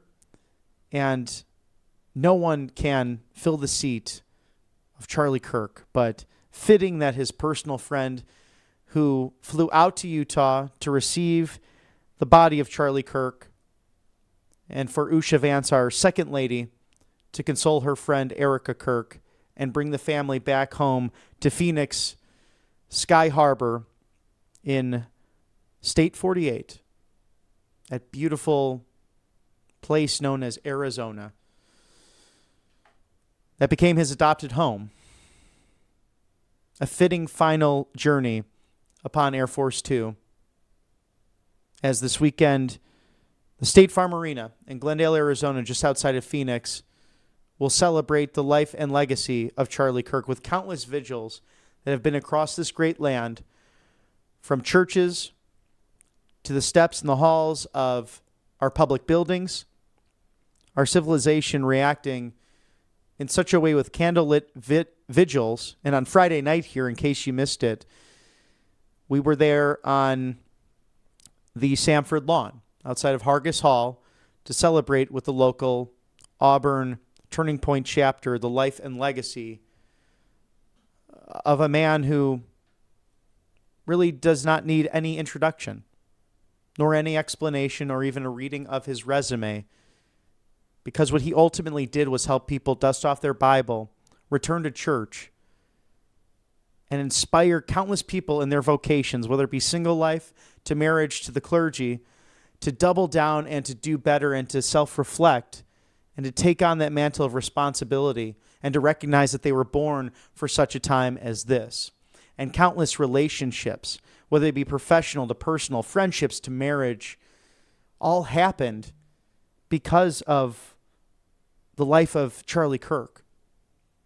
So while those may seem to believe that something might be insignificant or does not have a ripple effect, remember the Charlie Kirk effect, as we're joined by Jeannie Ives, the host of the Real Story with Jeannie Ives, and a friend of this show, a personal friend of mine, and someone who really dates back to those early days of the Illinois Tea Party, how that connected to Save Our State Liberty, Save Our State Illinois, which then became Turning Point USA. Always love to have you on, Jeannie, and I'm sorry it's under these terms. Please share some of your thoughts over the course of the last few days and the life and the legacy of our dear friend Charlie Kirk.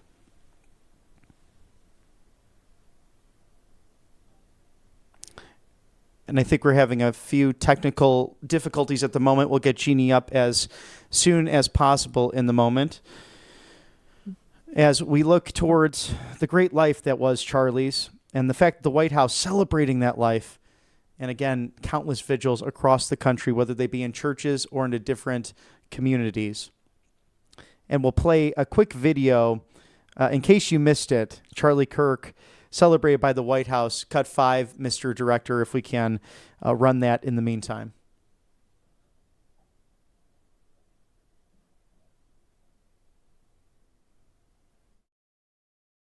Only in America is it possible to say, you know what, I don't like the way the country is going, and to do something about it.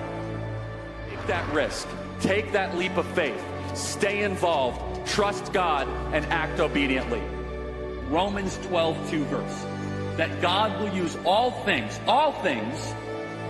for good for those who love him. It's bigger than you. I want you to remember that. It is bigger than you. It's bigger than me. You are here to make somebody else's life better, the pursuit of liberty and freedom. You know what gives me strength? The hundreds of thousands of you that say, Charlie, keep going. 1 Corinthians 5 and 15. So that's all pretty amazing evidence, not just intra-biblical evidence, but extra-biblical evidence that Jesus Christ was a real person. He lived a perfect life. He was crucified, died, and rose on the third day, and he is Lord and God of all.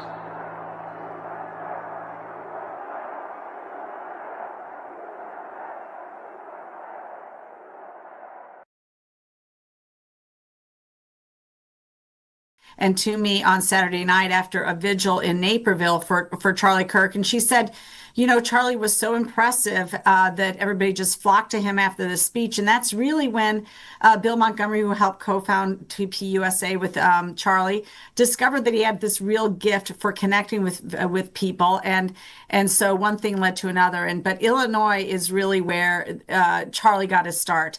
From his donor bases to a support network to literally Denise Catoni buying his first URL for TPUSA. And I met Charlie in 2012, as have a number of other people in this sphere. And we just, you know, it was just remarkable to see his growth in a short 13 years, how he became not just a national figure, but an international figure. And for him to be taken out in this way is just, it's devastating to us.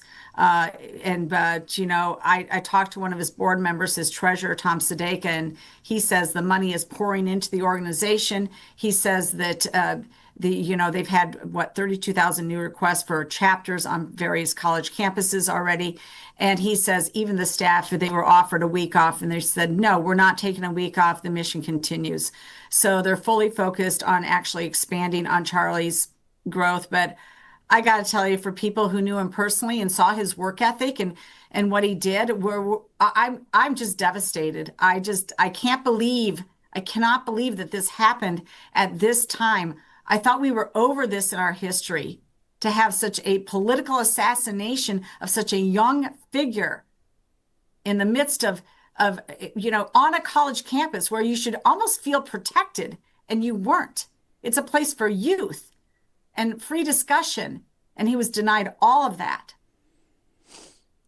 So beautifully stated, Jeannie. And again, we're with Jeannie Ives of The Real Story with Jeannie Ives, someone who knew Charlie when this was all beginning, before he was a household name, and at that Naperville, Illinois vigil, which was just wonderful and beautiful to see. And on Friday, we covered the Auburn University vigils throughout our great country celebrating Charlie's life. But Jeannie, you were someone who really encouraged and was someone who was a bridge builder, a gap builder between the so-called establishment GOP and those young people, those millennials and Gen Zers who wanted to get involved. And shortly after I was hired by Charlie, nearly a decade ago now, I remember in our Milton Township meeting when I became a precinct committeeman appointed to that, and you sat there and looked at me and started clapping when we began our friendship, when you sat there as a state representative for Wheaton, Illinois in Springfield. And it's something that's just so touching to reflect upon how much has changed since those days of, let's say, the Bush, McCain, Romney Republican Party versus what we have now in President Donald Trump, and truly a big tent approach, because that's what really kicks me. There's a lot of movements in this country that say it's big tent, but Charlie really, I think, created a big tent and brought conservatives and libertarians and people to really dialogue on countless issues. Well, look, the Republican Party and certainly the Democrat Party, they all want the youth vote. They want the youth work ethic. They want to get these people involved early so that they can create voters for the long term. Charlie was more about creating conservative Americans for the long term, principled Christian Americans. And so he was even bigger than the Republican Party there from that standpoint. And he's the only one who could really articulate the message to the youth in a way that they understood and respected. I mean, it's one thing to be sort of lectured by a parental figure or somebody like that, or explained, policy stuff by your local state rep who's the age of your parents. But it's a whole nother thing to listen to somebody like Charlie, who just in his very gentle way would take you down the path to make you understanding the nuances of public policy, which is really what he was about. And I really respected Charlie because, he started out as 18. I'm going to do this thing on college campuses. But he was a studied man. He studied really, really hard to understand things 4 layers deep and on all different sides so that he could make articulate arguments and so that he himself understood the truth so that he could convey the truth. And so I really, really appreciate that. He was it's almost like he went through Awana as a kid, the way that he could recount Bible verses. And I don't think that he did. I think he just learned it and he practiced it and he understood it and he studied it and he talked to particular people if he had a question. So he made sure that he was in line with the Constitution and biblical principles. It was really important for him to know truth so he could convey truth and so that he could debate truthfully with others. It was very important to him. It really was, and self-taught in so many ways, not having that formal college education, 6 months at Harper College in the suburbs, but someone who was well-read on Plato and Aristotle and Socrates and applied them to why they matter today, which wasn't necessarily the most popular thing on campus, pending where you attended. But, Jeannie, there's been situations now where people are losing their jobs over certain comments. Some employers have deemed it threatening, and some, fortunately, I've actually been able to stay away from that, not necessarily intentionally, but my social media feeds have been riddled perhaps because of my associations with just reflecting upon Charlie, and reading through those have been extraordinarily therapeutic after losing a friend in this process. But what are some of your takes as someone who's so steeped in policy and defends free speech as much as Charlie Kirk did? Do you have any concerns that people might be losing jobs over what's happening now, or should it be based on a case-by-case basis? Certainly it should be based on a case-by-case basis, but I think that it is correct that if you are an educator, if you are an administrator at like a college campus, I believe the Middle Tennessee administrator got fired over her comments. If you're in a position where you are an influencer with children and you are so hateful as to actually say that you are almost applauding this death, that he deserved it, that you're calling him a Nazi, that should be, I do think that they should be fired over that. I do think that they have a powerful voice to the youth, and that if you are so misaligned in understanding the horrific murder that occurred in front of everybody's eyes, if you can't even sympathize with that, then I don't want you in front of the students, and neither do other people. So parents particularly. And so I think that you have a particularly higher bar to match. Now, when it comes to the Office Depot employee, for example, who would refuse to print posters, I mean, that's discriminatory. That's discriminatory of free speech, and they have the right to make a determination on other aspects, let's say. That's not providing a service when you guarantee that you're going to provide a service. So I think that's fair game as well. I think, though, I do want to let your audience understand that, as somebody who has been on this battlefield before, not the same as Charlie, but very similar, and that is in the state legislature, dealing with hard leftist Democrats who demean you in debate, who are dismissive of you, who are arrogant in their positions, who refuse to listen to the facts, who lead with emotion and won't even consider you, who cut you off on debate. This is what the left has been doing, and they've been getting away with it in the Illinois state legislature for a decade plus, and it has not served the people well, because they won't even let the other side make arguments, and they won't have an honest debate about facts, whether it's green energy, whether it's, there's only two sexes, whether you should be handing $500 million to the Communist Chinese Party affiliated company, any of this. They will just close off debate. They do not listen to reason. And that's kind of, and Charlie was able to challenge them and challenge the debate. And honestly, we need more people to allow us to have open dialogue about public policies, because it's really important that we get the policy right. And Charlie was doing the best that he could with the youth. Unfortunately, the adults are still a problem.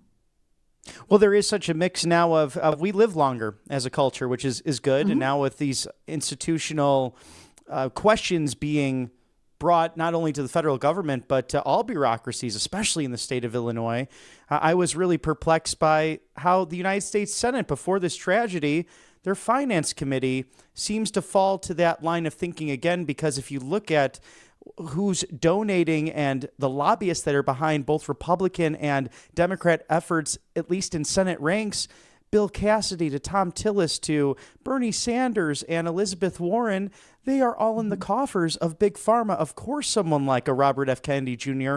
would present such a threat to them, and they belittle him with the few moments they have. And I've asked guests, and I love your thoughts on this, does that really do a service to the country to have this shouting match back and forth when Bobby Kennedy was simply trying to bring common sense to the table, working out and getting fresh air and getting sun in the morning and walking on the grass? And it might sound primal, but it actually does a wealth of good for your soul. You raise a good point, and sometimes it is on both sides. I would say it's more on the left side, but that's been my experience, certainly, where they just won't listen to reason. And for Bobby Kennedy Jr. to be treated that way as the sitting Secretary of Health and Human Services, I mean, that is awful. I mean, and it's a terrible display for our kids to see how he's treated with such vitriol. And it's the same thing that has led us to this confrontational politics, which has led, and And the bottom line here is that what's Bobby Kennedy trying to get? RFK Jr. is trying to get to the truth about vaccines, the truth about how we do drug approvals, all of that. He's not against all vaccines. He's like, let's look at the schedule. So he's about the truth of getting it to. And the problem here is that when our kids are not presented with the truth, they go off the deep end. So then if you start to actually go down the idea that you can't change your sexes. And this is a really relevant example because you've had two shooters back to back that have had transgender or transgender adjacent issues, and they've ended up creating murder. So this is something that we need to talk about as truthful. I mean, I think that it's at least an 80-20 issue, but it should be 100% issue that you can't change your sex. And we're not getting that truth to kids. We've got educators at all levels hiding the truth from children. Then when they're presented with the truth and they're also disturbed, they take it out by shooting somebody who is challenging them and just to shut them up. And we can't have that on either side. And that's something that I actually noticed with Governor J.B. Pritzker, as big as he was in that moment to say our thoughts. He actually said Charlie Kirk and the thoughts and prayers, which I did appreciate, but he did tie it to gun violence. It seems as if as we start to break this down, as we continue the mourning process, but again, don't jump to conclusions. We have this beautiful constitutional system of you're innocent until proven guilty. But it seems like the left wants to jump to conclusions and they ignore the mental health aspect. When you look at mass shootings or even political assassinations, let's say the last 50 or so years, there's a real connection to far left thought, being inspired by people that are calling those on the right Nazis as fascists, when nothing could be further from the truth when you actually pull out the history books, because last time I checked, Germany had the National Socialist Party of Germany, hence Nazi, and everything right now in the conservative movement in America is truly the antithesis to that movement in the 1930s. Well, look, J.B. Pritzker actually, he stumbled and mumbled when he was trying to give his condolences to Charlie Kirk and his family. He couldn't actually just say, I'm saddened by this horrific political assassination. He couldn't just simply say those words and be silent and leave it at that. Instead, he had to go down the road of blaming Donald Trump and J6ers for the political violence, when in fact it's his rhetoric that probably has charged up some of these problems that you've seen with the alleged shooter of Charlie Kirk and others. I mean, this is the guy who said, let them know no peace. This is the guy who, during his speech for the State of the State earlier this year, called the Republicans Nazis. And I mean, that's outrageous. You can't use that name so freely and not think that there might be consequences because, people have done this well. They've done this mental experience. You've probably heard this question before. Hey, if you had the opportunity to take out Hitler before he even got started, would you? And I mean, that's everybody's been sort of posed that question as a moral issue, in a philosophy debate or something. And so now if you're calling people Hitler or you're calling them Nazis, what do you think some radicalized kid is going to do? Well, they're going to take him out. And that's what Pritzker is doing. He's calling people names because he doesn't want people to understand what is. Look, we don't like your policy choices, Governor Pritzker. We don't like them at all. Let's have a policy debate. He won't. Charlie only wanted to win people over by explaining to them in constitutional and biblical terms why the policy was either right or wrong. That was his goal, nothing more. If you didn't want to believe him, okay, next question, let's go. That's a really excellent point, Jeannie, because you have in society now, too, drugs and poisons that are far more mind-altering than what you had in the past. And some of these people experimenting with that in these adolescent ages or between the ages of 18 and 22 on the college campuses. I've even had that same question posed to me. What about abortion of Hitler? It's a really out of left field type of question that really I don't believe is very relevant to anything, but yet you have that. So someone with that idealistic mind who might be coming from the far left might say, I have this moment to be a hero, and it could be awe-inspiring to them in the sickest of ways. And to that point, too, not to put you on the spot, I just have been going through so many of the commentary, right, left of center as a result of all this, and even this weekend trying to get away from the thought discussion, but I find myself listening to my friend in the past and listening to his inspiring words, how peaceful he was. And again, you were there from the beginning with the co-founding with Bill Montgomery, coming out of the Tea Party, the fact that he went on the road with him to say, no, you're not going to college. Let's make this happen to save the world. I was really somewhat surprised by Mr. Michael Savage, someone I've really respected for a long time, who has very valid questions of the investigation of what's taking place in the last several hours. But I know for a fact that FBI Director Kash Patel, the deputy Dan Bongino, these are personal friends of Charlie, so they had to work through this on extraordinarily little sleep in 33 hours to find the alleged suspect. We have this act of justice and mercy coming from through the family minister to the father himself, turning his son in. Remarkable, because there's a family, the Robinsons are reeling in that regard. I was just a little bit surprised to see Mr. Savage go down the road of, we can't trust our government at all, even the MAGA FBI, and to hell with Sean Hannity, all of this stuff, who is repeating the alleged talking points. I was just very surprised to see that in a short period of time, and be that as it may, we have to ask those questions. We're in the media, but is this a time to just allow cops to be cops? Certainly the investigation has to play out, but how far they deep to understand how the shooter was radicalized, and I don't like to use his name, so I won't. How was he radicalized when his father was a 27-year veteran of the police force, and his mother was a clinical psychologist, apparently, and he seemed to have conservative parents. How was he radicalized? How did that happen? Certainly it appears that there was some online stuff going on. Obviously, the trans roommate didn't help, that he was apparently had some sort of sexual relationship as well. It wasn't they were just roommates. So he got into a dark place with dark people. And basically, when you threaten other people's worldviews, they come after you because they don't want to admit that they're wrong. It's too hard for them to pull back from what they see as their security, as what they have always thought to be true. I find this a lot when you talk, when you are debating people on just common sense stuff like abortion or whatever, or if there's limits, or if there's anything like that. I mean, or if you even the debates over green energy, I find people have been so brainwashed by the other side on this that they won't even understand the facts of the green energy really isn't green. By the way, you put 100 tons of concrete below every single windmill. Don't tell me that's green when it's created with oil product and transported that way. They won't even, because their worldview has been so brainwashed by folks.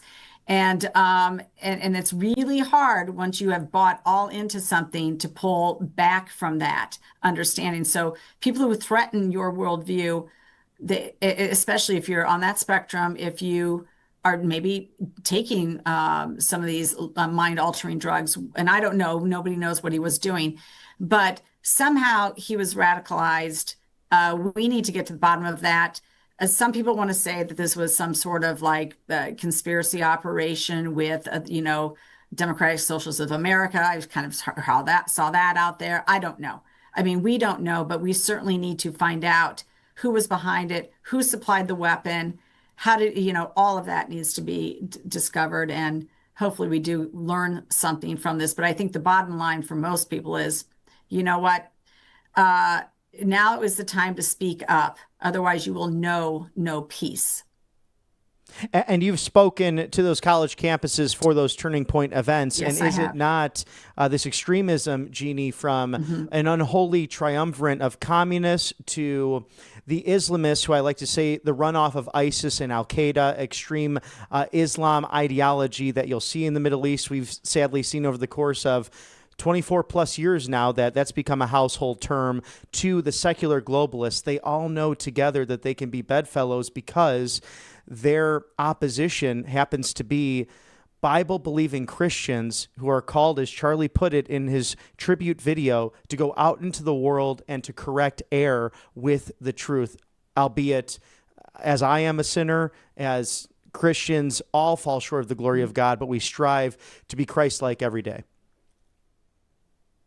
Couldn't have said it better. It's exactly right.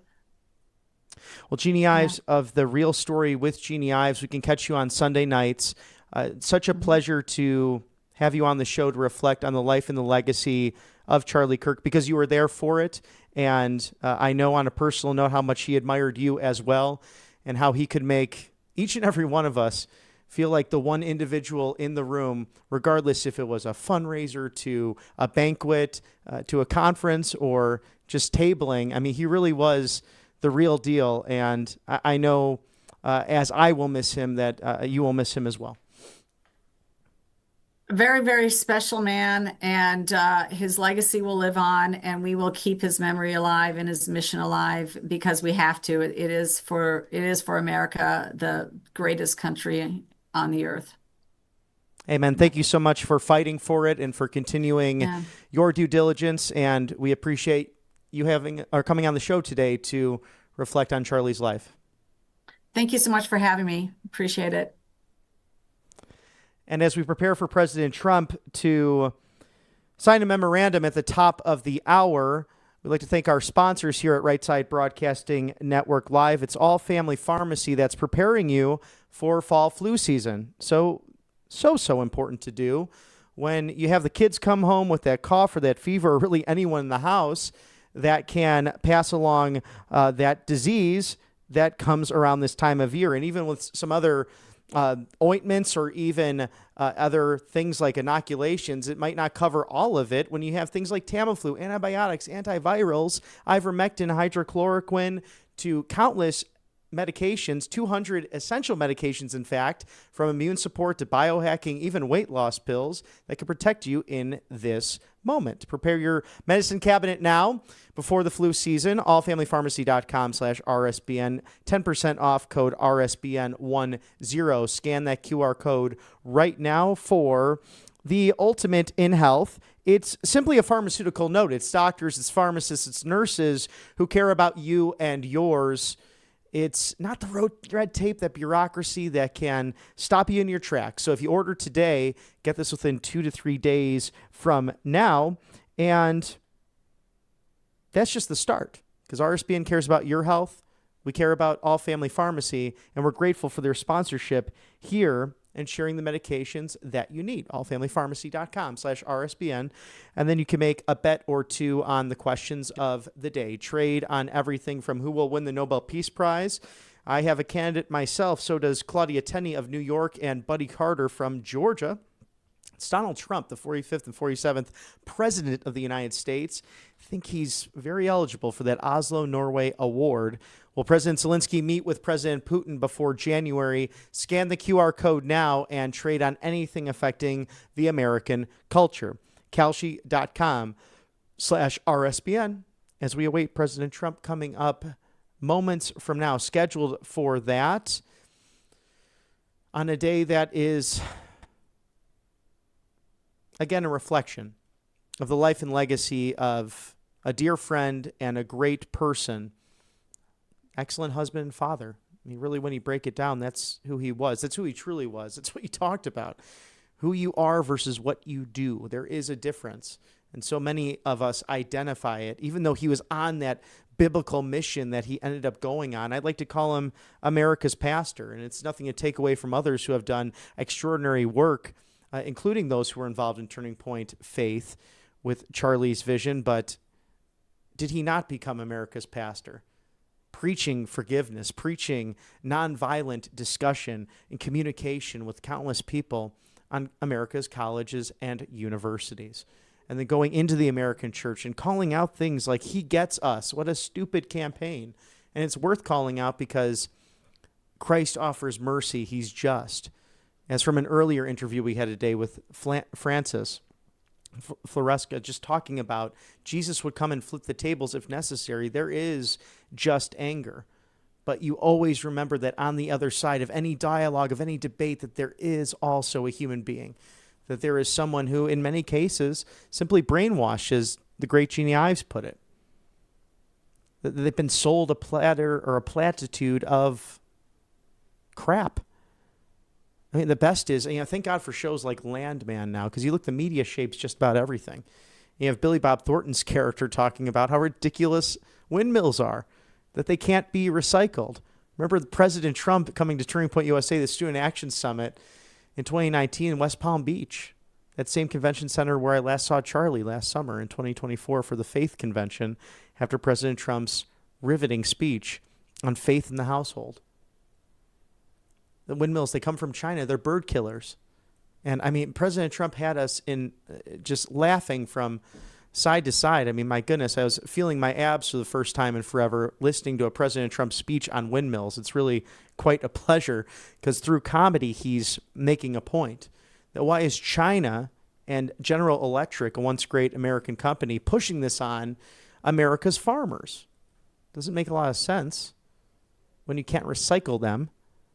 And there's nothing worse. Every once in a while, I'll drive back home to see family from Atlanta to Chicago and vice versa. And the crossroads of America, it's Indiana, a beautiful state.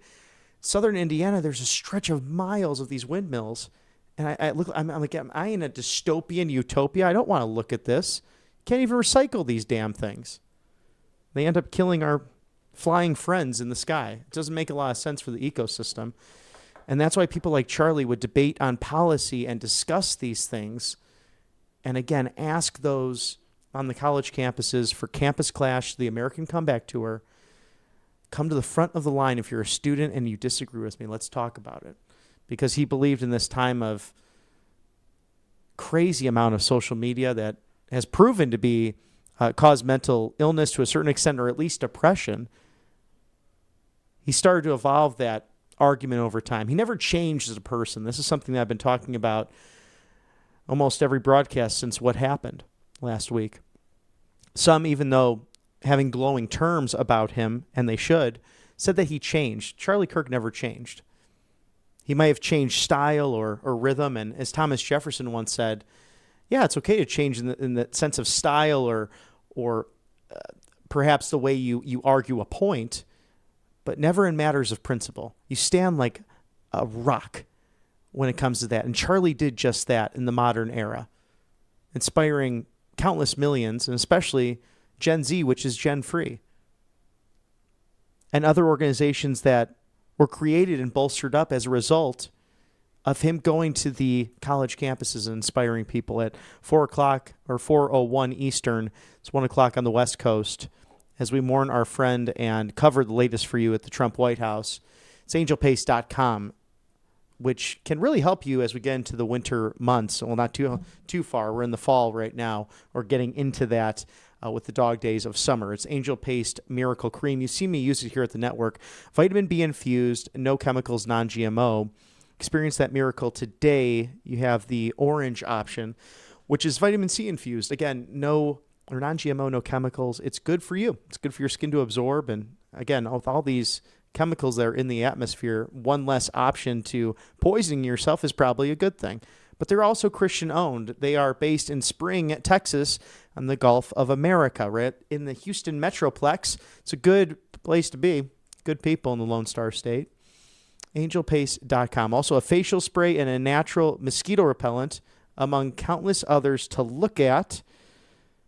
It's angelpace.com. Go experience that miracle today, as we also like to protect your health with covepure.com/RSBN. It's $200 off of drinking pure and living pure.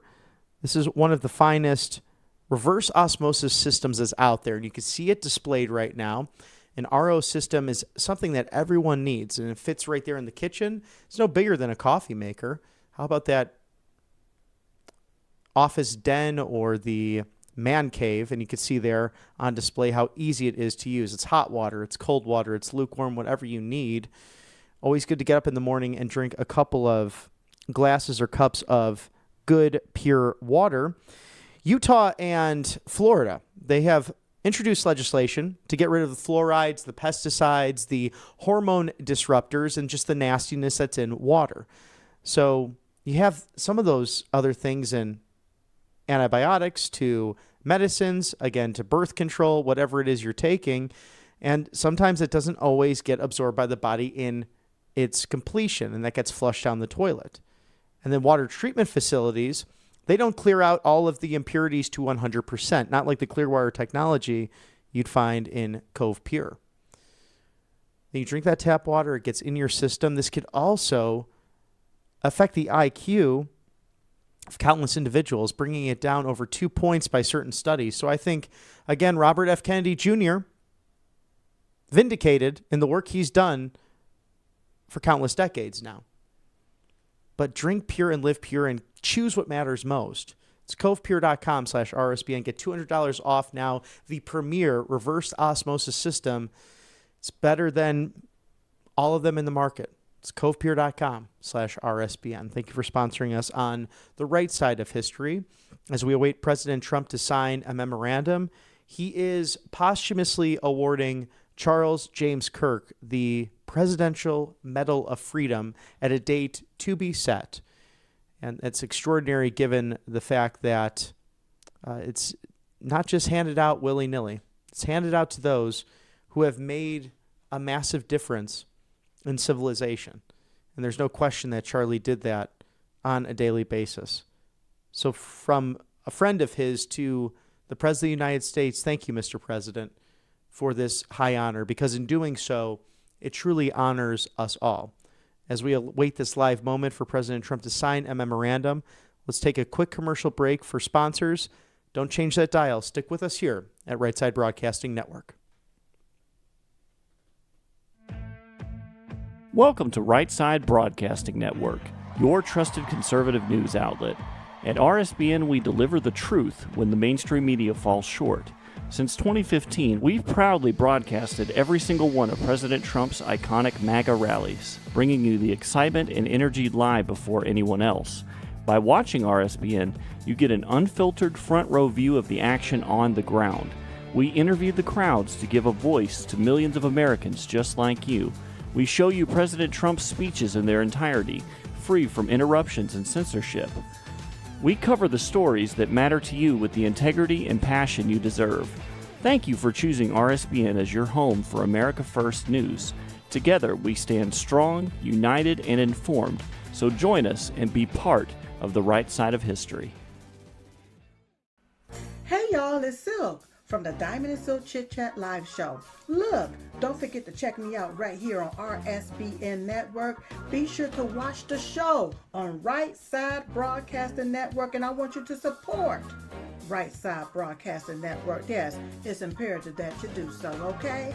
I look to see y'all soon. Bye-bye.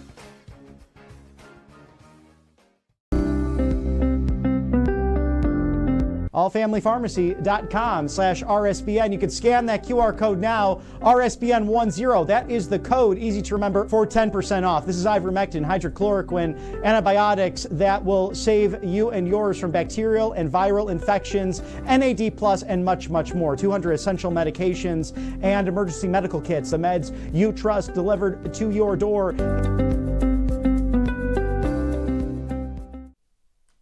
And as we go through the week's news, let's dive into what President Trump has put out on Truth Social. We have number 4, Mr. Producer, President Trump's letter to NATO, to the world, and really Europe as a whole regarding Russia and the next steps with that. That is, again, cut 4, a letter sent by President Trump to all to do major sanctions on Russia, when all NATO nations have agreed and started to do the same thing, and when all NATO nations stop buying oil from Russia. As you know, NATO's commitment to win has been less than 100%, and the purchase of Russian oil by some has been shocking. It greatly weakens your negotiating position and bargaining power, to say the least, and that is over the Russian Federation. Now, anyway, I am getting ready to go when you are. Just say when. I believe that this plus NATO as a group placing 50 to 100% tariffs on China to be fully withdrawn from the war with Russia and Ukraine is ended. It will also be a great help in ending this deadly but ridiculous war. China has a strong control and even a grip over Russia, and these powerful tariffs will break that grip. This is not Trump's war. It would never have started if I was president. It is Biden and Zelensky's war, and I'm only here to help stop it and save thousands of Russian and Ukrainian lives. 7,118, that's 7,118 lives lost last week alone. That is a crazy number. Now, if NATO does as I say, the war will end quickly and all of those lives will be saved. If not, you are just wasting my time and the time, energy, and money of the United States. Thank you for the attention to this matter. We know that he is a peacemaker. It is not this Russia hoax narrative that you heard from the first term with the far left activists. Also, President Trump making an announcement on large city violence. That has been a very common one and mentioned earlier in the broadcast that the only reason, cut 7, Mr. Producer, the only reason crime is somewhat down in Memphis is because of the FBI and others in the federal government and my direction haven't been working there for 5 months. And the absolutely terrible crime numbers, likewise in Chicago and Los Angeles, but the real work of the United States has barely begun. That happens after we make the official announcement and we're coming. And when that happens, we do know how very safe Washington, D.C. is now. The no crime miracle begins. Only I can save them. Again, thank you for your attention to this matter. That's President Trump speaking on that very important issue as true free trade will come as a result of all of this. Cut number 8. When foreign companies who are building extremely complex products, machines, and various other things come into the United States with massive investments, I want them to bring their people of expertise for a period of time to teach and train our people how to make these very unique and complex products as they phase out of our country and back into our land. It's about the chips. It's about semiconductors, computers, ships, and trains, and so many other products that we have to learn from others how to make, in many cases, relearn, because used to be great at it, but not anymore.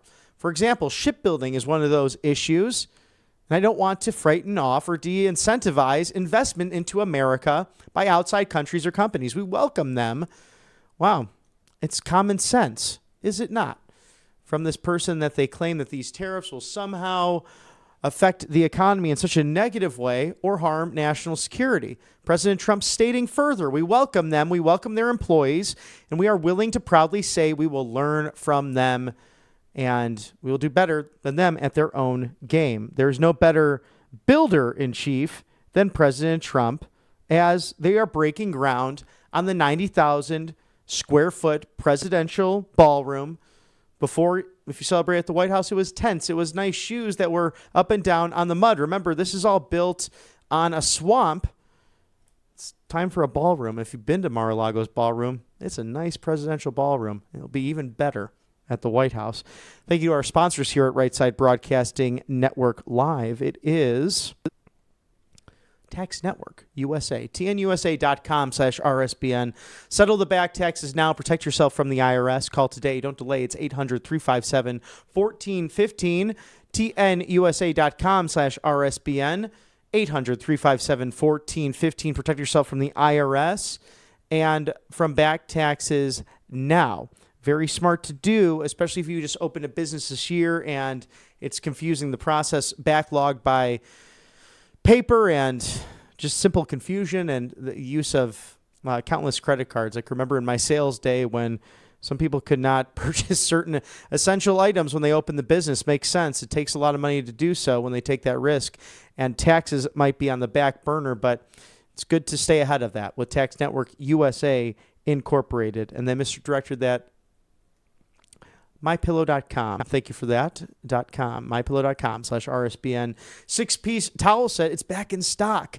It usually goes for about $70. 70. It's now down to $39.98. A very limited time only. Look at all those beautiful colors. And these towels are fantastic. They actually soak up the water and you get nice and dry quick out of the shower. It's MyPillow.com/RSBN. Mike Lindell, a defender of freedom of speech, just like Charlie Kirk was. They were dear friends and both inspired by the life and legacy of their Lord and Savior, Jesus Christ, to serve others, to give them a good product ultimately to defend this great nation and our First Amendment. Support Mike Lindell and Right Side Broadcasting with mypillow.com/RSBN. As we celebrate all of those wonderful sponsors today, we know that more illegal violent crime is coming into the country, cut 9, Mr. Producer, and that President Trump is aware of the terrible situation and reports surrounding this violent crime in the country and the murder of this gentleman, a well-respected person in Dallas, Texas, Chandra Nagamale. Just a terrible situation in front of his wife and son, brutally beheaded by an illegal alien from Cuba who should have never been in our country. This individual was previously arrested for terrible crimes, including child sex abuse, grand theft auto, and false imprisonment. It was released back into the homeland under the incompetent Joe Biden because Cuba did not want such an evil person in their country. In fact, Venezuela opened its prisons. Countless other Central and South American countries did so, and people came from all over the world. So this narrative that it was solely Mexican people coming over the border, no, from countless different countries who are getting rid of their worst. Well, that's changed under the leadership of President Trump and his watch. As he said, rest assured, the time for being soft on these illegal immigrant criminals is over. Secretary of Homeland Security Kristi Noem, Attorney General Pam Bondi, Border Czar Tom Homan, and many others in the administration doing an incredible job making America safe again. This criminal who we have in custody will be prosecuted to the fullest extent of the law, and he will be charged with murder in the first degree. President Trump stating that on Truth Social. Now to go over what is a little bit of, besides too late Jerome Powell, who needs to cut the rates now for a housing boom, we have some sports updates just to bring some light to the sadness over the last few days. It's good to go through these stages of grief and mourning because we lost such an amazing icon. We've seen the violence over the last week, and how do we respond to it as a people? Well, I think we've displayed that in an extraordinary way, celebrating with these countless teams who celebrated the life of Charlie Kirk, but also the vigils that are across the country, from Auburn University to Naperville, Illinois, to out west, and the churches and the public squares where people are unafraid to come together and assemble as guaranteed to them in the constitutional foundations of this great country. But what about the ridiculous kickoff rule in the NFL? Number 11, Mr. Producer, if any of you watched or did your fantasy football this week, I thought that to myself, just sitting there with my friends who, thank you for hosting yesterday and enjoying some great food and sport.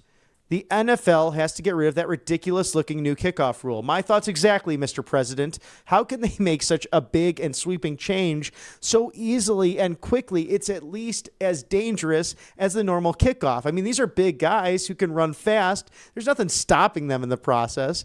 And it looks like hell. It does look like hell, Mr. President. I am with you 110% on this very issue. The ball's moving, the players are not, and the exact opposite of what football is all about. It's sissy football. It's bad for America, and it's bad for the NFL. Who comes up with these ridiculous ideas? That's a good question. It's like warning or wanting to roll back the golf ball so it doesn't go nearly as far. Fortunately, college football will remain the same, hopefully forever. And speaking of golf, cut 6, Mr. Producer, congratulations to Sion Curley. He is a head professional over at the Connecticut Golf Club, winning by 2 strokes. A great player, tremendous head pro. Congratulations to all the members of Trump National Golf Club in Westchester, as President Trump rightfully enjoying a little bit of R&R this weekend, playing some golf over at Bedminster, because this is, I'm sure, a very difficult time for President Trump as well. He saw Charlie Kirk as a son in so many ways, stating that in countless interviews and around a comfy couch on another network just on Friday to talk about what's going on in this world and looking into potential RICO charges for that of George Soros. Because it is very true that we have to recognize that there is a narrative coming from a far left organizations dating back to Bill Ayers. You know, it's something that I did not recognize until I went to college, the University of Illinois at Urbana-Champaign. I had seen growing up conservative versus liberal. It was a conservative household. It was a conservative community in a conservative county. And I thought, church-going, good God-fearing people, this is the way to go. And then the well-meaning liberals, that was just their well-meaning. They want to get to the same end game, just a different route. Well, that all changed going into college. You see, I did not have Turning Point USA at the time. In fact, I'm slightly older than Charlie was. And although we grew up 30 minutes apart, we did not know that our careers would have a crash course in taking on the far left that was only found on college campuses. Then the rise of Barack Hussein Obama and the case against Barack Obama, reading into where his background was as a community organizer, inspired by people like Bill Ayers, who sadly is from my hometown, someone with the Weather Underground who set up bombs in the Capitol and blew people up, including law enforcement, and then somehow was pardoned by the late 39th President of the United States, Jimmy Carter. Some of the same people in that network commuted by former President Bill Clinton. Why?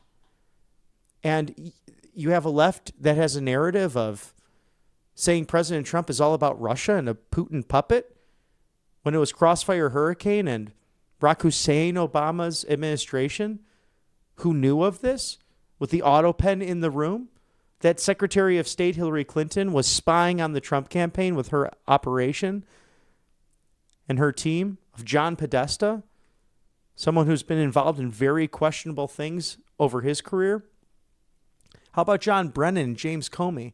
The fact that you would highlight 8647 and just somehow claim that the seashells made themselves when you're taking a stroll on a beach, how far does your Trump derangement syndrome go?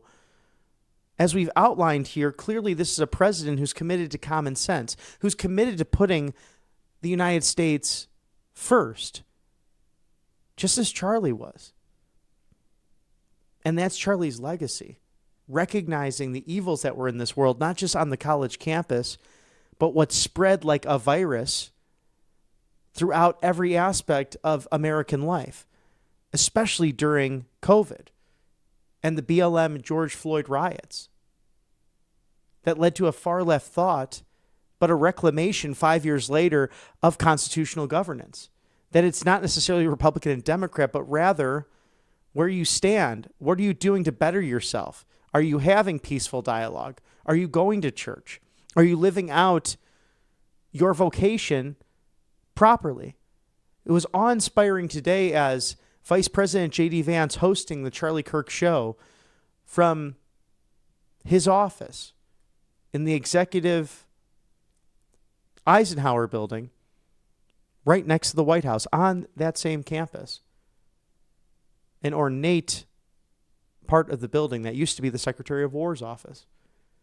The balcony actually overlooks the West Wing, where the vice president can see his motorcade just outside of where his boss works. And stating the simple fact that having the privilege of going to Utah, of taking Charlie's remains back to his adopted hometown of Phoenix, Arizona, and to comfort his inner circle at that time, his parents, his sister, his wife, Erica. He'll never forget that. And that because of Charlie Kirk, Vice President J.D. Vance stating today that he will be a better husband, a better father as a result. I can't tell you in my own reflections over the course of the last several days and hours how I want to be better in every aspect because my friend Charlie Kirk lived. And because I had the pleasure of knowing him, and because, like so many others, at the risk of sounding repetitive, helped each and every one of us tap into something that we didn't even know we were capable of, especially in the service of this extraordinary country. And because I have the privilege of being behind a microphone and speaking my thoughts and analyzing the news and presenting it as is to you good people here at Right Side Broadcasting Network, I will double down and triple down and quadruple down in every single way and effort to defending our founding principles. Always remembering Charlie's legacy. So thank you for being here with us as we reflect on that and as we soon await President Trump to sign a memorandum. Thank you to All Family Pharmacy, who is protecting you. They want your medicine cabinet stocked up because flu season just right around the corner, and some of us might have gotten sick already because all of those lovely children, they are so much fun, but they are vessels for disease at times. So Tamiflu to antibiotics, antivirals, ivermectin, hydrochloroquine, immune support, just among 200 essential medications that can protect you and yours in this fall flu season. All Family Pharmacy wants to protect you. So if you order today, in 2 to 3 days, that shipping order comes right to your door. So it's no red tape, it's no bureaucracy. It's simply life-saving medications with 10% off now. Code RSBN10. It's RSBN10. You scan the QR code right there. Why not stock up on the essentials and then not worry about it if someone wakes up with it? I've had that on a couple of occasions, like where did this fever come from? With the coughs and the sniffles, almost seemingly overnight. You don't want to go to the store then and be all out of gas. It's Tamiflu, it's antibiotics, antivirals, ivermectin, methylene blue, NAD+, mebendazole, among many others to protect you and yours at RSBN. We are with allfamilypharmacy.com/RSBN. All you need is a pharmaceutical note. You don't even need insurance to get these life-saving medications. So prepare your medicine cabinet before flu season. Again, don't get caught off guard. Take these great emergency medical kits as well on the road with you if you're taking vacation this fall season. RSBN10, it's RSBN10. Scan the QR code now. It's 10% off for you and yours. Thank you for sponsoring us here at Right Side Broadcasting Network. Did you know also we have a newsletter? And a big thank you to those, as now we have over 2 million subscribers via YouTube. We're very grateful for that. And you can like and share subscriptions across all social media platforms.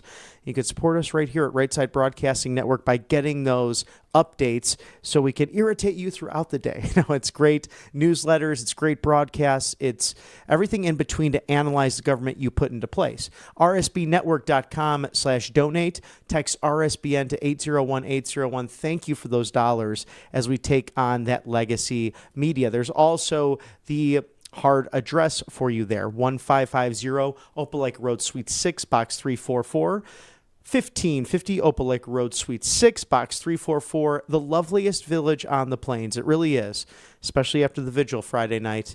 It's a beautiful community full of wonderful people. It's an honor to be part of it and to be part of a great land-grant-based university that puts out some of the finest students in the entire country. It's Auburn, Alabama, 36830. Thank you for supporting us. The newsletter as well, rsbnetwork.com/newsletter. So please feel free to visit our website.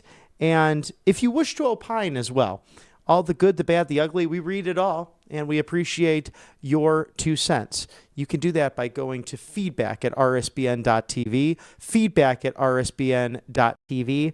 I would sure love it as well to see more Charlie tributes. I've been reading countless throughout social media, and it's brought friends and colleagues together from over the years in an even deeper sense of community and love for a man who had such a remarkable vision and did not get down when it got tough.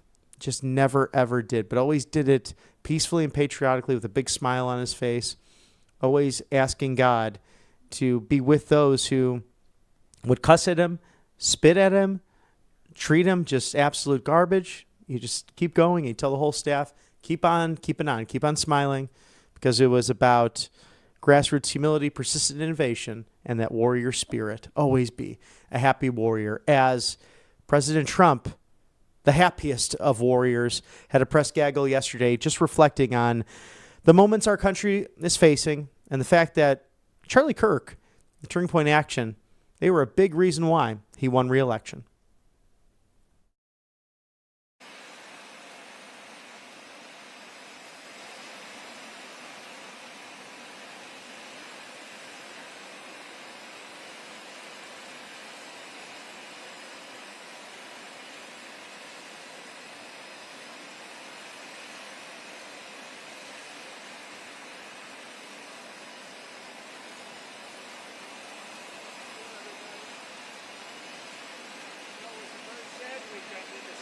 that we lost a great person. I'll be going on early Sunday morning. We're going to Arizona, taking some people with us on Air Force One. Maybe you people are going to be with us. I don't know, but we're going to be going Saturday early on Sunday morning. Okay?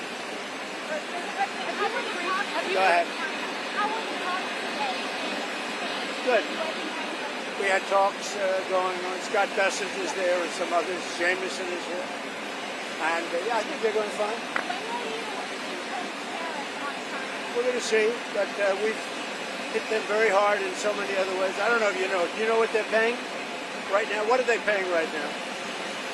Do you know what China's paying right now in tariffs? Huh? A lot. Yeah, I know exactly what's happening. A lot of drugs are coming out of Venezuela. A lot of Tren de Aragua they're trying to get out, but we're stopping them successfully at the border in Venezuela. We have a tremendous amount of security. They're sending Tren de Aragua, that's the gang, probably the worst gang in the world, MS-13M.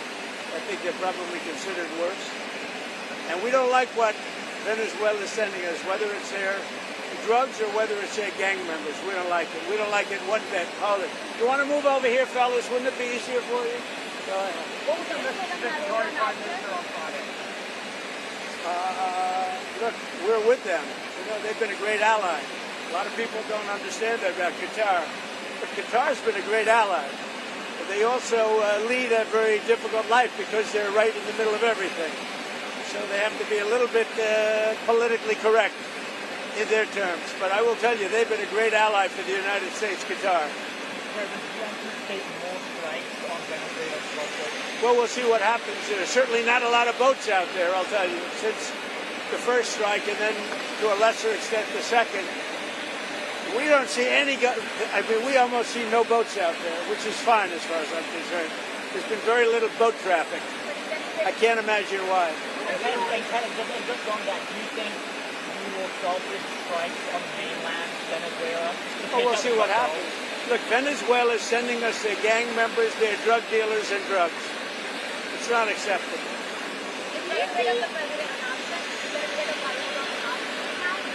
We'll see what happens. Not an option or not option. We'll see.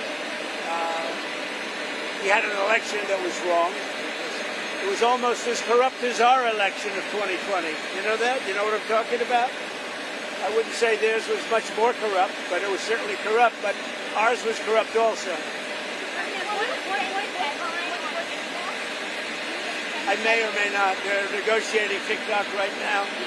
We may let it die, or we may, I don't know. It depends. Up to China. It doesn't matter too much. I'd like to do it for the kids. They like it. I mean, selfishly speaking, I did very well on TikTok, and I got the youth vote. I got numbers that nobody's ever even come close to in the Republican Party. Nobody. If you look back to Romney and all these people, they got practically no votes. I got a lot. And some was attributed to TikTok, and a lot was attributed to Charlie.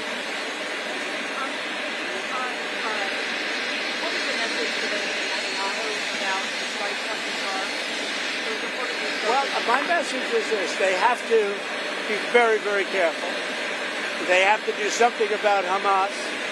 But Qatar has been a great ally to the United States. A lot of people don't know that. I told the Emir, who I think is a wonderful person, actually, I said, you need better public relations because you don't really get the public relations. I mean, people talk of it so badly, and they shouldn't be. Qatar's been a very great ally. So Israel and everybody else, we have to be careful. When we attack people, we have to be careful. You mentioned Charlie Kirk. What organizations on the left anticipate investigating? We talked about this last week. Well, the problem is on the left. If you look at the problem is on the left. It's not on the right, like some people like to say on the right. The problem we have is on the left. And when you look at the agitators, you look at the scum that speaks so badly of our country, the American flag burnings all over the place, that's the left. That's not the right. We'll see. We'll be announcing. They're already under investigation. You know, they're already under major investigation.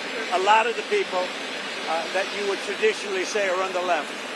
are already under investigation. Already under Have investigation. you asked to start revoking the visas of those who have celebrated Charlie Kirk's death? Have you asked to start revoking the visas of the foreigners who have celebrated Charlie Kirk's death? No, we haven't, but we are looking at names. We don't like that. That's not right. We wouldn't celebrate if something happened on their side, and we don't. These are sick people. These are really deranged people. Any progress on the Fed chairman, sir? Well, other than I don't like him.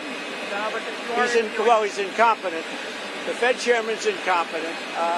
Sure, I have three people that I like a lot. Any one of them would do a good job. Mr. President, one more on Venezuela. But I think you have a big cut because I don't think he can help with cutting. It's perfect for cutting. And the thing that he's hurting most is housing for people. But because we're doing well in everything, energy's way down, groceries are down, everything, almost everything is way down. But housing, because of the Fed, is not what it should be. Okay, but it's not what it should be. I'm sorry. What about it? Expecting ahead of the UK trip? Nothing. The trip to UK is going to be incredible.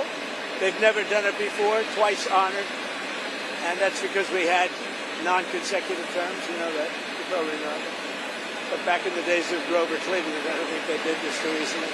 So we'll see. But this is the first time it's ever happened. And Windsor is supposed to be amazing. They've never used Windsor. They've never had Windsor for this.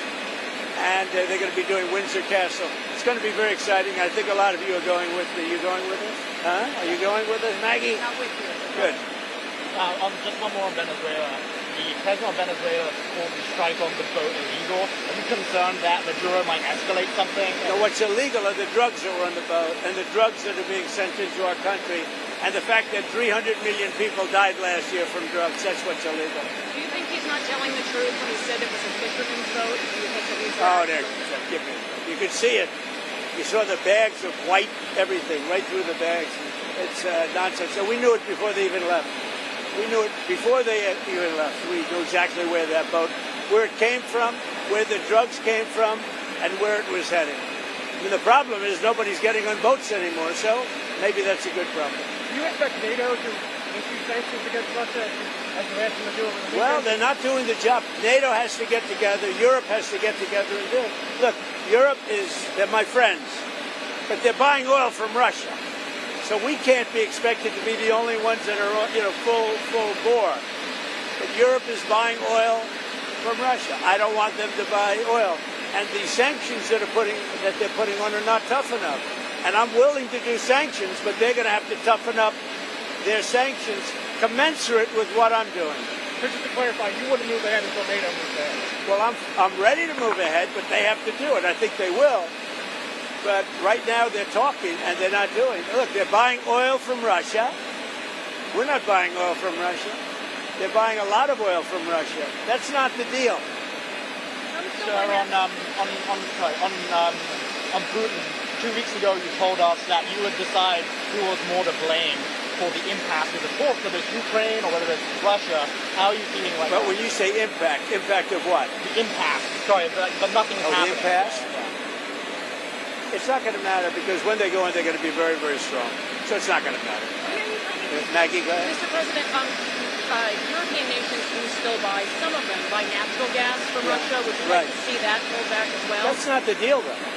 The deal is they're not whether it's natural gas or whether it's cigarettes. I don't care. They're not supposed to be buying from Russia. We're spending a lot of money giving. Now, I will say this. Right now, we're just selling weapons to NATO. It's pretty amazing.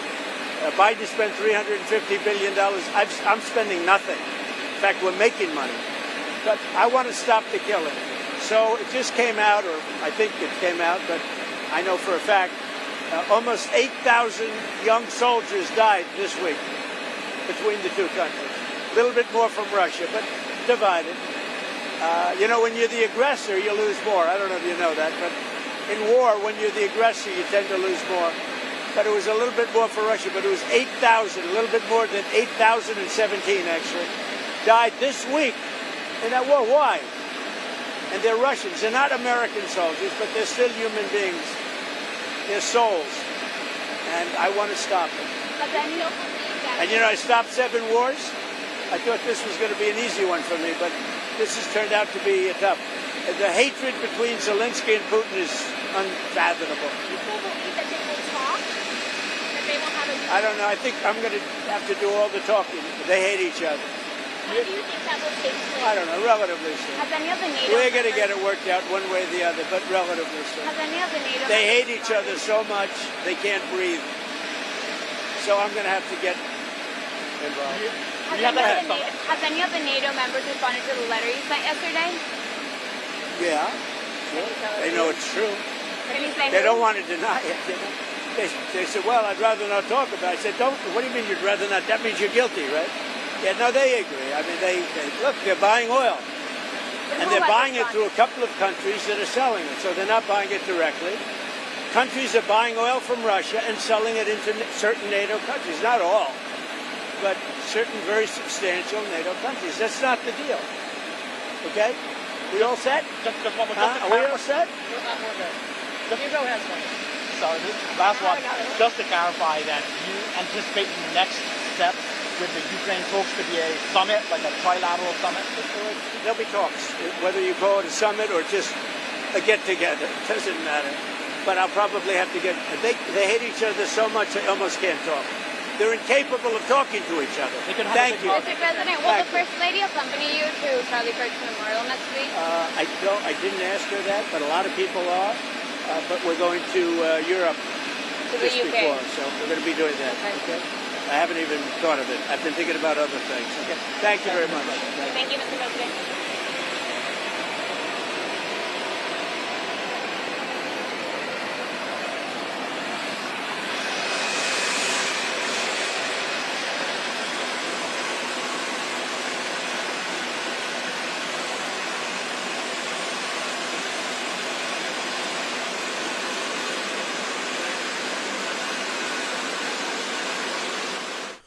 So President Trump outlining many different thoughts from over the weekend. A sad weekend, as he mentioned, as we lost our friend Charlie Kirk to an assassin's bullet. A terrible thing. I can't even believe the words I'm saying in the moment as we continue to reflect on it, but also in regards to dealing with Russia and Ukraine and the difficulty in that, as peace has been pursued, but slightly more difficult than anticipated given the stubbornness of both governments, but especially in an invasion that should have never happened, that Vladimir Putin admitted to in the Anchorage, Alaska peace accords of last month, exactly to the day, August 15th, where he stated that he would not have invaded if President Trump had remained in office as president of the United States at the time. Also dealing with Venezuela and the communist dictatorship there in result of President Trump striking the traffickers that were en route from Venezuela to Miami with all of the poisons in the cartel boat. And you have people like crazy Nancy Pelosi, who was on her way to, I'm sure, a cocktail party, obsessed with the fact that this is somehow illegal or unconstitutional or not under the purview and authority of the President of the United States as Commander-in-Chief. Well, nothing could be further from the truth. And they eliminated our government narco-terrorists who were invading our country with poisonous fentanyl. Did you know this fact, too, as well? Dr. Sebastian Gorka mentioning this at a Heritage Foundation event, that the amount of personnel and lives lost slightly north of 103,000 in every engagement past World War II. So we're talking the Korean War, to Vietnam, Grenada, to Panama, to the Iraq War, to the Persian Gulf invasion, and just about everything in between, of every military engagement of the United States post-World War II, roughly amounting to that 103,000 mark, as tragic and as sad as that is, with the exception of Korea and Vietnam and the draft. All of those are volunteer engagements of those who signed up to protect the country, and there's no greater love than to lay down a life for a friend, and that's why we love our military and those in uniform right here at this network. You then look at 1 year, the sophomore year, and talk about being a bunch of sophomores, the Auto Pen administration at best. Gosh, a high school or college sophomore could do a lot better than anyone in that administration. Losing the lives of nearly 120,000, mostly young people, to fentanyl poisoning. and this drug trafficking over the course of 1 year, in their second year in office. And it's a staggering comparison because it's an invasion that came through our southern border. In fact, it infected us from the northern part of the border with Canada. Somehow the traffickers were able to manage themselves all the way up there, north of the border, under that of the former governor of Canada, Justin Trudeau, a communist in his own right, and the Auto Pen administration. The negligence is extraordinary. And the fact that we had a past government who could have very easily been involved with human trafficking, it's extraordinarily disturbing. And that's per the comments of Secretary Kennedy at HHS and those who are, you think about your job might be tough. Think about those who are looking to find the 300,000 children who are lost under the Biden administration. We now have roughly 22,000 of those back, hundreds who have passed away by murder, and countless who have been sexually abused. That's why Charlie always talked about the Christian individual must engage society in the public sphere and work to correct error by using truth and by fighting for what's right. And I can tell you, I've never been more inspired than I am at this moment to share those truths with you so that a difference can be made. And I'm grateful that there are people in this country willing to do just that and follow the footsteps of a legendary person named Charlie Kirk. Now, Robert Kiyosaki, a great investor and businessman, friend of President Trump as well, is warning about everything bubble, that stocks, its bonds, its retirement, its pensions that can burst because you have a government that continues to print money with $37 trillion of debt. It's monetary gold that handles wealth and security preservation. You can grab your complimentary Presidential Gold Guide now. President Trump right at the front there, the 45th and 47th Commander-in-Chief. Call now. In fact, call today. Don't delay. It's 800-476-7790. Ask how to eliminate your annual IRA fees for life. It's RSBN4thegold.com. Call immediately to discover how to eliminate those IRA fees permanently, because Mr. Kiyosaki is not alone. In fact, many wealth experts are talking about this very topic. Top investors know the bubbles are created by inflation, by printing paper money, by invading other countries. That's why the Trump MAGA doctrine makes so much sense, to have peace through strength and dialogue and use of tariffs to make America wealthy again. But this won't just hit Wall Street like in 2008. This will hit home. It'll hit Main Street. And your retirement, your home, your savings, all bye-bye. The American dream could vanish in a single market crash. And that's why gold and silver, hot commodities, these tangibles, have stood the test of time, or for over 5,000 years, in fact, of world history, human history. It's RSBN4thegold.com, RSBN4thegold.com. Again, call today. Don't delay. 800-476-7790.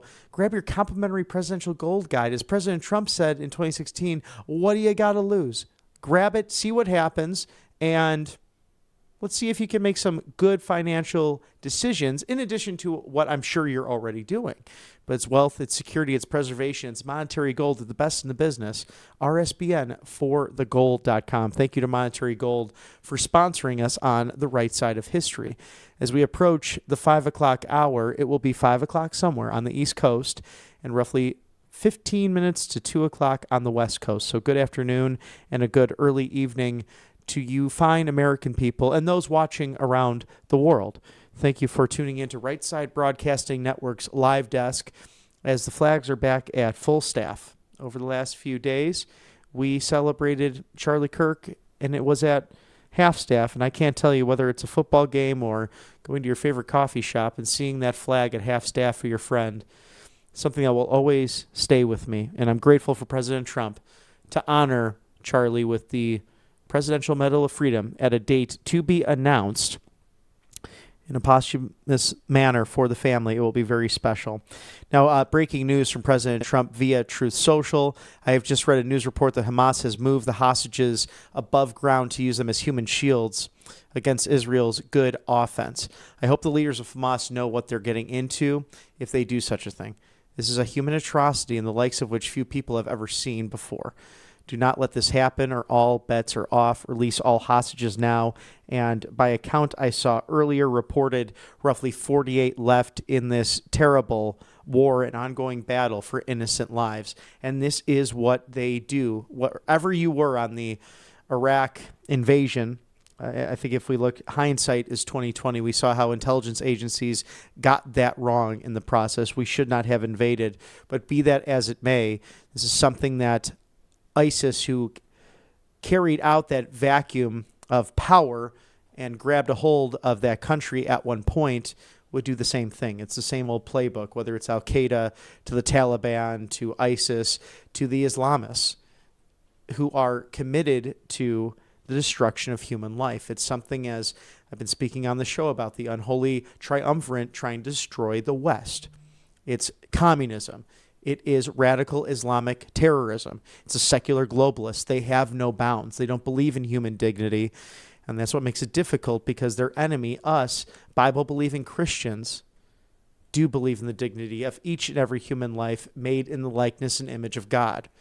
And that is what we are up against as we continue in this sometimes tragic world. But you're born for such a time as this. As President Trump is set to sign a memorandum, we're going to toss it there now live to the White House. Can we push back a little bit towards the couches? Just try to be into the couch area, guys. Hello.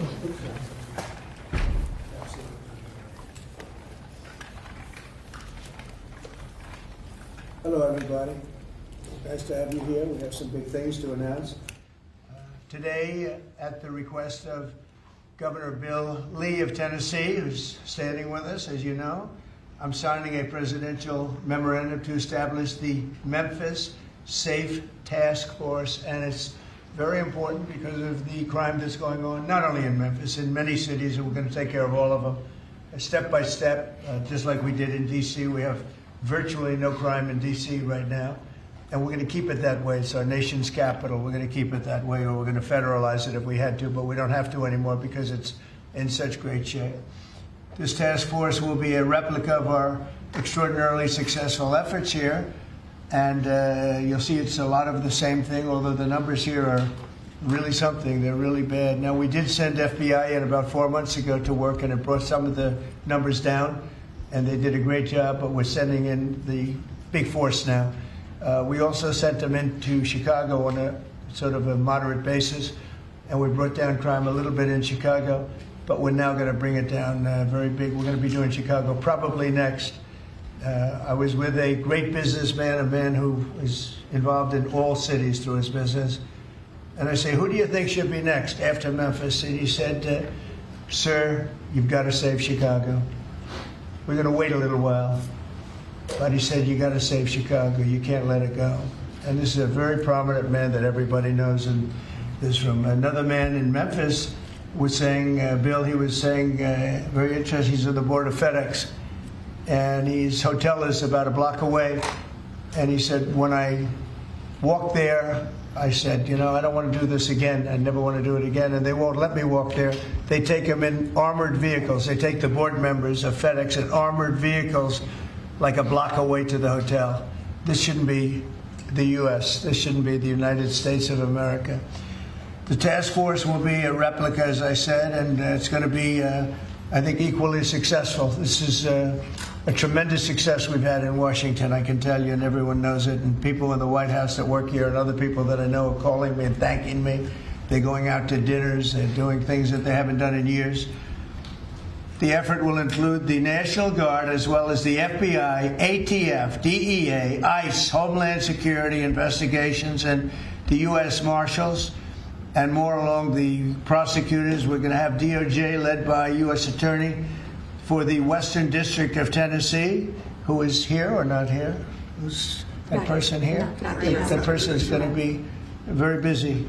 So we're going to have U.S. Attorney for the Western District of Tennessee, and most importantly, Pam Bondi's here. She's heading it up, and she's doing an unbelievable job in every respect beyond this. So also worked with some of the members of the team right here on D.C., and we're very proud of that effort. We essentially had the crime down to a very low rate in 12 days, and within another 10 days after that, it was so incredible.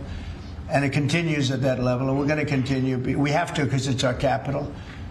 This team will deploy the full powers of federal law enforcement agencies and enforcement generally to restore public safety and get dangerous career criminals off of our streets. We're going to get them off. In 2024, Memphis had the highest violent crime rate, the highest property crime rate, and the third highest murder rate of any city in the nation. Other than that, they're doing quite well, thank you. A person is 4 times more likely to be murdered in Memphis, Tennessee today than in Mexico City. It's been, and you know Mexico City is not a cakewalk.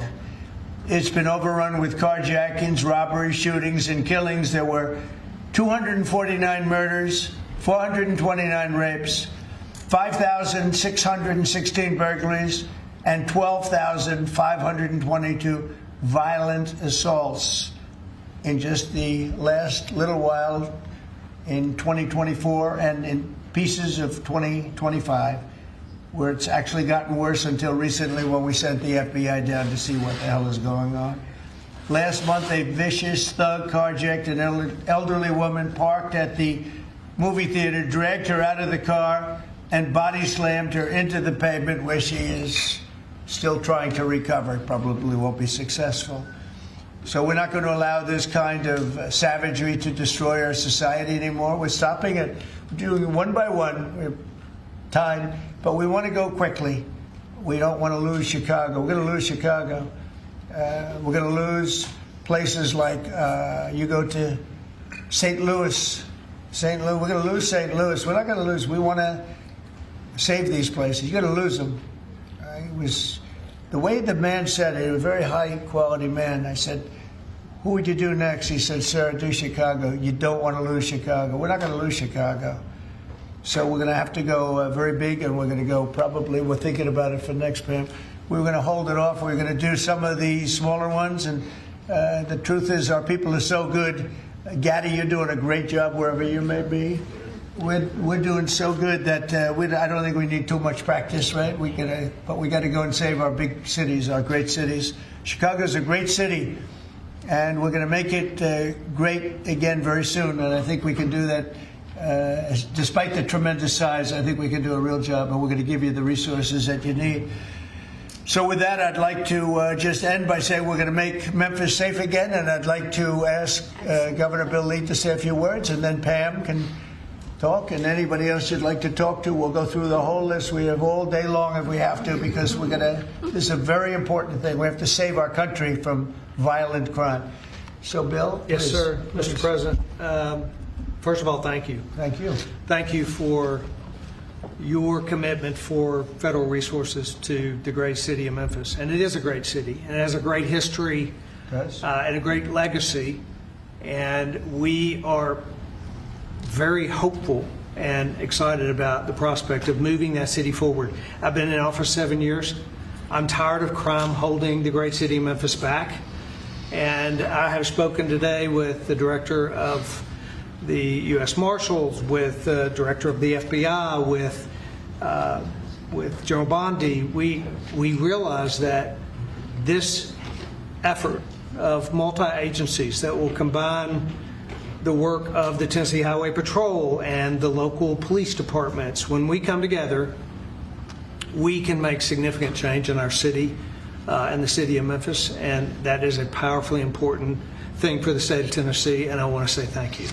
This will be your proudest moment when we see you in 4 or 5 weeks, maybe sooner. You're going to see numbers that will drop and plummet like you haven't, just like we did in D.C. They plummeted. Nobody can even believe it. And they're going to plummet. It'll be one of your really proud moments, and you've done a good job, too. But this will be maybe your proudest moment. Thank you, sir. Okay? And the director, as the director said, the goal is sustained. Right. Got to keep it. Sustained crime lowering, and that with this effort, I believe we can get there. We can finally get there for that city. Yep, we're going to have it sustained. Long time. And your people are going to get better and better, and your police force has been terrific. They're working with us very much, as you know. We started it, as I said, on a little basis, and we got it down quite a bit, but now we go in for the big march, okay? And Director Patel and his team have done remarkable work so far. As you know, the numbers are great, and this will be one more step in the right direction for Memphis. That's true. Thank you. He's done a very good job. Thank you very much. Pam, please. President Trump, at your directive, we went in, as you all know, to D.C. and took over the city of D.C., working hand in hand with Metro Transit Authority. All of the agencies represented here today got over 2,000 violent offenders, got over 200 guns off the streets of D.C., and D.C. is safe again. And now, Governor, working with you and working with our 2 U.S. senators and all of our agencies working hand in hand, we're going to do everything we can to make Memphis safe again. That was President Trump's directive to us, and it's easy to do when you're working with such great leaders. And Secretary Noem, you have been instrumental in this, and Director Patel has already been into Memphis and gotten so many violent offenders and guns off the street, and that's what started it.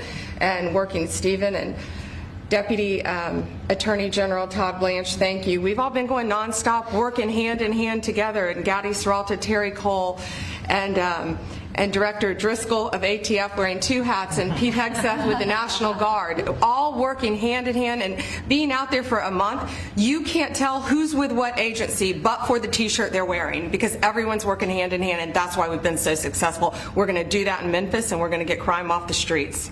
That's great. Thank you, Pam. Great Thanks, job. President. Christy, go ahead. Mr. President, Memphis has a high number of trafficking, significant human traffickers, child exploitation, drug trafficking. The local gangs there are extremely dangerous, and I'm so excited that you're going in there to work with not just the governor and willing local leaders, but also our Attorney General and all the leaders that are standing here today to help protect our children. So what's going to change dramatically is the families' lives that live there, and it's only going to happen because of you, because you're coming in. What has started there, you're going to put on steroids. The networks that you're going to uncover across this country, because of the work that's going to happen in Memphis, we're going to see every city get safer, because we're going to see those ties to other criminals that we're going to get out of the country. So we're a nation of laws.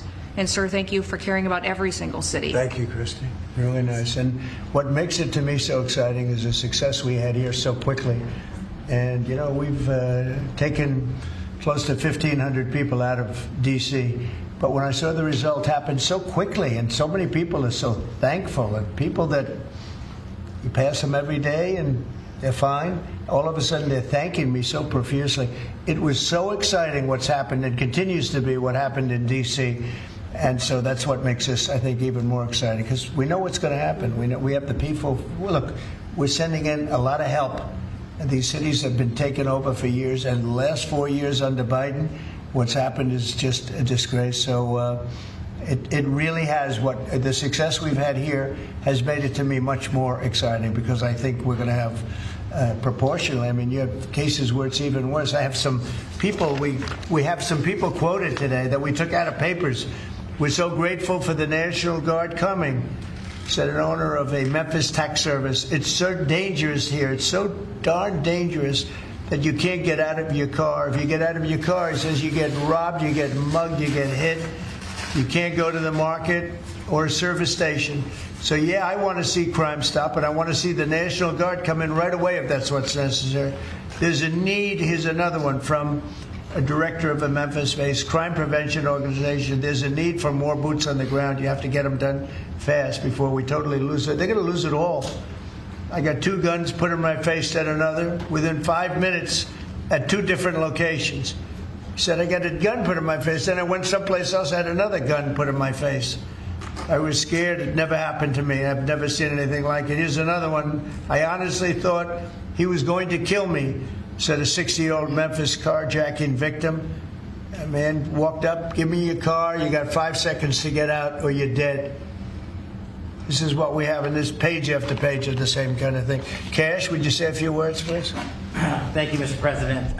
Thanks to your brilliant foresight, you had asked us to go in quietly into the cities to help set the landscape, to work with the interagency, and to make America safe again. And we've done that under the FBI's banner program of Operation Summer Heat.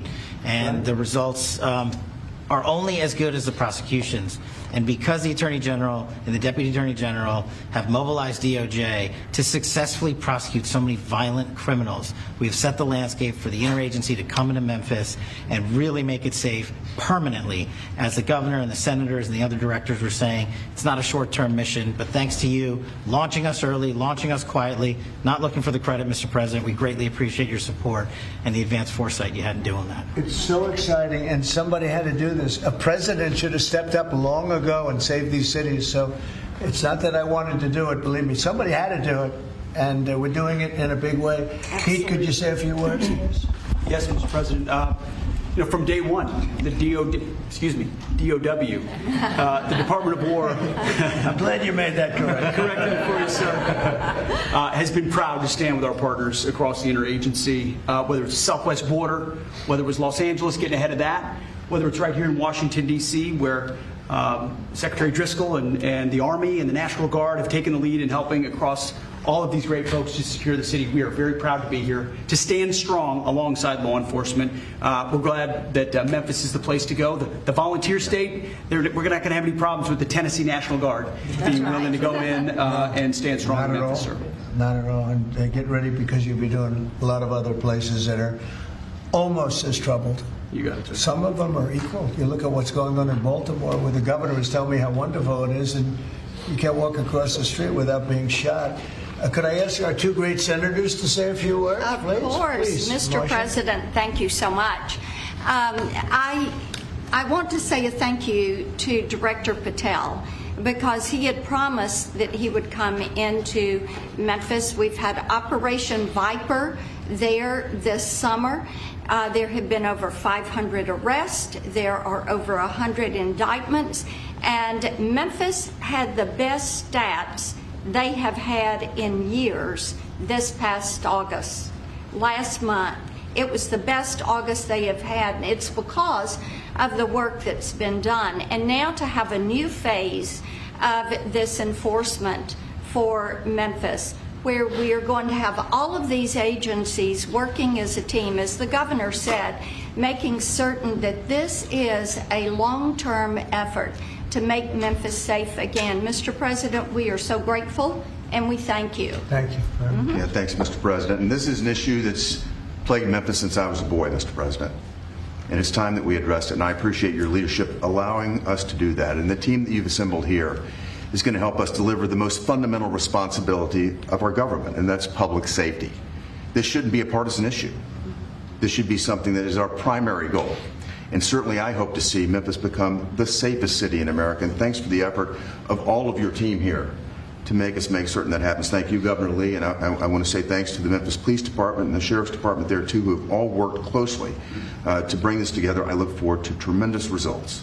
And I want to thank the FBI for the last 4 or 5 months, because they have brought down the numbers quite a bit. Chicago here and a couple of other places that we can talk about later if anybody wants to. Could I ask you two guys, Terry, Gaddy, to say a couple of words also? You really did lead the charge here, and you've done such a great job. Please. Mr. President, thank you for always supporting law enforcement. I think the major difference here in Washington, D.C. has been your support for law enforcement, has been empowering the men and women that are on the street working every single day. And I look forward to not only going to Memphis, but other places in Tennessee as well. And I think you'll hear from us real soon, Mr. President. Thank you for your support, sir. We have plenty of places. Yes, sir, we do. You know the country very well. That's great. Thank you, Terry. Please, Mr. President, I just want to say that we're honored once again to lead the charge with the United States Marshal Service, leading and joining 22 other federal agencies. I can say that today we spoke with over 30 of the local agencies, letting them know what to expect, giving them the template that we've done here in DC, so they know what to expect. They're extremely excited. I think everyone is going to be well receiving the law enforcement surge that we're about to take to Memphis. Great job. Thank you. And I'm going to ask one of the best lawyers in the country. He is one of the best. Todd, say a few words, please. He is a great lawyer. Thank you, Mr. President. Yeah, look, I think it's been said for the past 15 minutes, the president ran on making this country safe again, and we do not make this country safe again unless we go into our cities where there's the most violent among us and go street by street and block by block and arrest the men and women in this country that are destroying cities and communities for the rest of us. And so what we plan on doing, as the governor said and the senator just said, this has been a problem in Memphis for a long time. We plan on delivering Memphis back to the citizens that are there to raise their families, to go to church, to be in their communities. That's our goal, and that's what we plan on doing, whether it takes 2 weeks or 2 years. That's what we're going to do. Thanks, Tom. The great Stephen Miller, please say a few words. Thank you, Mr. President. The same emotion you do on television. That's hard to do. I think that's going to be hard to do. President Trump's initiative here in Washington, D.C., is important to understand, is the most successful anti-crime initiative in American history. I mean, just think about it for a second. In 30 days, President Trump put together a team that saw the largest ever violent crime reduction in any city in American history, something that people had not been able to do in 40 years. That is a momentous achievement. And now the president is going to take that same model to Memphis, and as he said, more cities after that. The team that the president has put together has no equal today or anywhere in American history. I think what's happening here is that what the president has done is made clear. The power of federal law enforcement that was used for the last 4 years to harass and attack conservatives, to harass and attack Christians, to go after law-abiding families. The power of law enforcement under President Trump is going to be used to get all the criminals, all the violent offenders, all the murderers, all the cartels, and all the domestic terrorists off our streets. So whether you're Antifa, whether you're a domestic terrorist, whether you are a violent gang member, a drug trafficker, a trained Iraqwa killer, or anyone else that's threatening our people, President Trump is saying he's going to use his FBI, his DOD, his ATF, his DEA to wipe you out, to put you in behind bars, to take you off the street, or to apply whatever legal consequences necessary. Mr. President, I'm honored beyond words to be a part of this team under your leadership as you've saved thousands of lives. Thank you very much. Come on over. Let's sign that bill. You want to say anything about our great military real fast? What a job he's doing, this guy. Mr. President, so our Army National Guard is honored to be part of this mission. This is their community. A lot of them are from D.C. They're from Tennessee. When you talk to them, when you talk to the actual population out there who interact with them every day, they say it's a blessing to have them as a part of their life. And then for the National Guard getting to have this where they get to improve their communities, where their kids are growing up and they're going to church, and this is where their families are. Many of them, sir, have said this is the honor of their lifetime, so thank you. Look at that nice face, and yet he's a killer. That nice, beautiful face, and he's a total killer. I don't know how you do it, huh? Loves a great job. Everybody here is doing a fantastic. All right, here we go.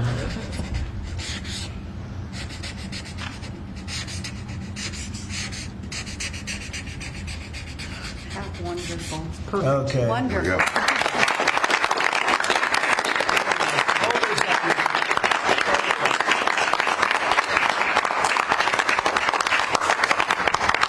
Okay. Thank you, sir. Thank you very much. Thank you. Thank you very much. Mr. President. No, thank you very much. Great job. Any questions, please? Yes. Brian? Yeah, Brian. First of all, you've got to... Did they take down the blue tent? Yes, sir.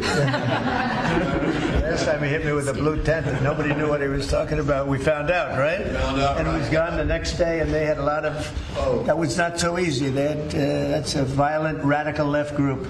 Okay, go ahead. I got peppered with a lot of comments for doing that.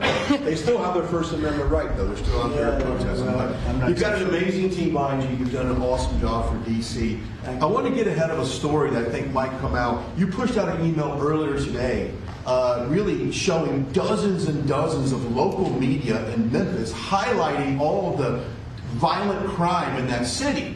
So they have no problem reporting the crime, but when you show up to solve it, they're going to run around town looking for that one person that says, we don't want Donald Trump in our city. What can you say to the media there in Memphis, Tennessee, to help let them know the people want you there in their city? Well, I'm not sure they found that person, because I saw them doing some interviews, and it looked like they were looking, but they were very... In fact, that producer, that person, I think they lost their jobs, because everybody was saying, we want Trump to be there. They want the people right here to be there. Look, it's very simple. In Chicago, they're getting beat to hell. They're being shot. If you lose 6 or 7 people die over a weekend, they consider that a successful weekend. And when you consider that a successful weekend, that's pretty bad. I had the president of Poland here a few days ago, and we had a news conference. Many of you were here. And I made the statement. I said, you know, we're very happy to announce that it's been over 2 weeks since anybody's been killed in D.C. And he looked at me like, is that supposed to be good? You know, he's looking like, what kind of a place is this? And now it's been a long time. But and as I was saying it, I said, you know, I'm not sure if that sounds good to somebody. It sounded great to you, but it doesn't sound good to somebody from a country where they don't have violent crime like we have. But now it's a long time since that's happened. We went for years where at least one person was killed. Now you're not seeing it all. It's like the border. Millions of people a year ago, millions of people poured into our country. In the last 3 months, there have been 0, as reported by largely Democrats, actually. The border is secure. The country is secure. We've got the hottest country anywhere in the world. And I'll tell you, a year ago, we were a country in tremendous trouble, probably a dead country if it continued. So we're very happy about it. And so just, you know, in terms of your question, people have never seen anything like what we're doing, and I think they're very happy, and they want us to be there. They don't want to be mugged. Who would say, gee, I don't want the National Guard? And you need that in terms of numbers. And also, you look at those guys, I looked at them, they're rough guys. They're, you know, the Supreme Court voted recently on merit. We're a merit-based country again. I said they had tremendous courage to do that. We're a merit-based country again. When I looked at the people that were patrolling the streets for the National Guard and for others, I could see we're merit-based. They were rough-looking, they were tough-looking, and they love our country. So that's where we are, Brian. Thank you. Thank you very much. Yeah, please. Yes.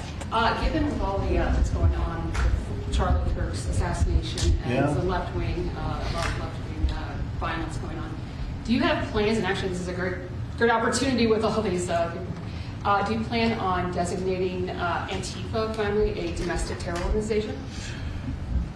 Well, it's something I would do, yeah. If I have support from the people back here, I think we'd start with Pam, I think. But I would, if you give me, I would do that 100%. And others also, by the way. But Antifa is terrible. Are there other groups that you can think of? There are other groups, yeah. There are other groups. We have some pretty radical groups, and they got away with murder. And also, I've been speaking to the Attorney General about bringing RICO against some of the people that you've been reading about that have been putting up millions and millions of dollars for agitation. These aren't protests. These are crimes, what they're doing, where they're throwing bricks at cars of ICE and Border Patrol. And they come in with a beautiful new car. They're so proud. It's Border Patrol, ICE, you know, it's got whatever it is. And they're throwing rocks at it. And after 50 yards, it looks like an old beat-up vehicle. It was just brand new. It was just bought for the purposes. And they don't have to take that anymore. I let it be known. We'll take responsibility. They don't have to take it anymore. And they don't want to take it. They were told by a past administration, it became almost a culture, if somebody throws a rock at you, do nothing. If somebody spits in your face, do nothing. And I say, when they spit, you hit. Do whatever you want. You do whatever the hell you want. I watched it so sick it made me. For 4 years, I had to sit home and watch people screaming at policemen and spitting in their face, and they weren't able to do anything. They just had to grin and bear it. They're standing up like a piece of steel. And a woman, in many cases, women, you can see they're professional agitators. I had one the other night. I had 4 the other night, all in one group, total phonies. I started to scream when I got into a restaurant, oh, you know, something with Palestine. And I said, well, I'm doing a great job for peace in the Middle East. I should get lots of awards for that, right? With the Abraham Accords and everything else. But a woman just stood up and started screaming. And she got booed out of the place, too. The people, there were a lot of people in the restaurant. I went there to show how safe, and it was safe. I mean, the woman is just a mouthpiece. All she was a paid agitator. And you have a lot of them. And I've asked Pam to look into that in terms of RICO, bringing RICO cases against it, criminal RICO. because they should be put in jail. What they're doing to this country is really subversive. Mr. President, can I ask you one on crime? Mr. President, can I ask you one on sure. crime and one on Charlie Kirk? You've floated potentially going into St. Louis. You mentioned you want to go into Chicago next. Could St. Louis be after Chicago? It's going to be around there someplace. Yeah, we got to save St. Louis. We got to save these cities. This isn't like, we're going to do something. We have to save St. Louis. We have to save Chicago. I know all about Chicago. I have a great, beautiful building. I'm so proud of it. But, you get less proud when you see all the crime. When they announced 2 weeks ago, 11 people killed, this is over a weekend. I think they said 38 people shot and 11 people dead. And then you watch Pritzker get up and say, we've got crime under control. And I will say that Cash and the FBI did a good job. With a very light force, they went in, and for about 4 months, Cash or so, they've been working on keeping crime down. They have brought the numbers down a little bit. But those are the easy numbers. The first 20, 25% are the easy numbers. That's where it gets. Then you have to bring in the big forces, right, which is what we always intended to do. But I think the FBI's done a very good job. In particular, in Memphis and Chicago, they brought it down a little bit. Like 20% and 25%. Well, I guess it's not so little, but we have a long way to go. We think Chicago is going to be next, and we'll get to St. Louis also. And on Charlie Kirk's assassination. And New Orleans we want to get to, too. Your FBI is investigating the potential role of left-wing organizations in the assassination. I'm wondering if you think if Charlie Kirk's assassin worked alone or if he worked with it. I don't know. I mean, I can tell you he didn't work alone on the Internet, because it seems that he became radicalized on the Internet. That's just by watching same things that you're watching and hearing. It looks like he became radicalized over the Internet. And it seems like he has wonderful parents, brought in a wonderful neighborhood, smart guy, great boards, great marks, great student. And then something happened to him over a fairly short period of time. It looks like he was radicalized over the Internet, and it's radicalized on the left. He's a left. I have a lot of problems with the left, and they get protected, and they shouldn't be protected. But as you understand, I think, very well from the tone of your question. Thank you very much. On Venezuela, on Israel. First on Venezuela, what can you tell us about this Venezuelan boat that was taken out? And do you plan to provide proof that these were narco-terrorists who were on their way to the U.S.? Well, we have proof. All you have to do is look at the cargo that was, like, it's spattered all over the ocean. Big bags of cocaine and fentanyl all over the place. And it was, plus we have recorded evidence that they were leaving.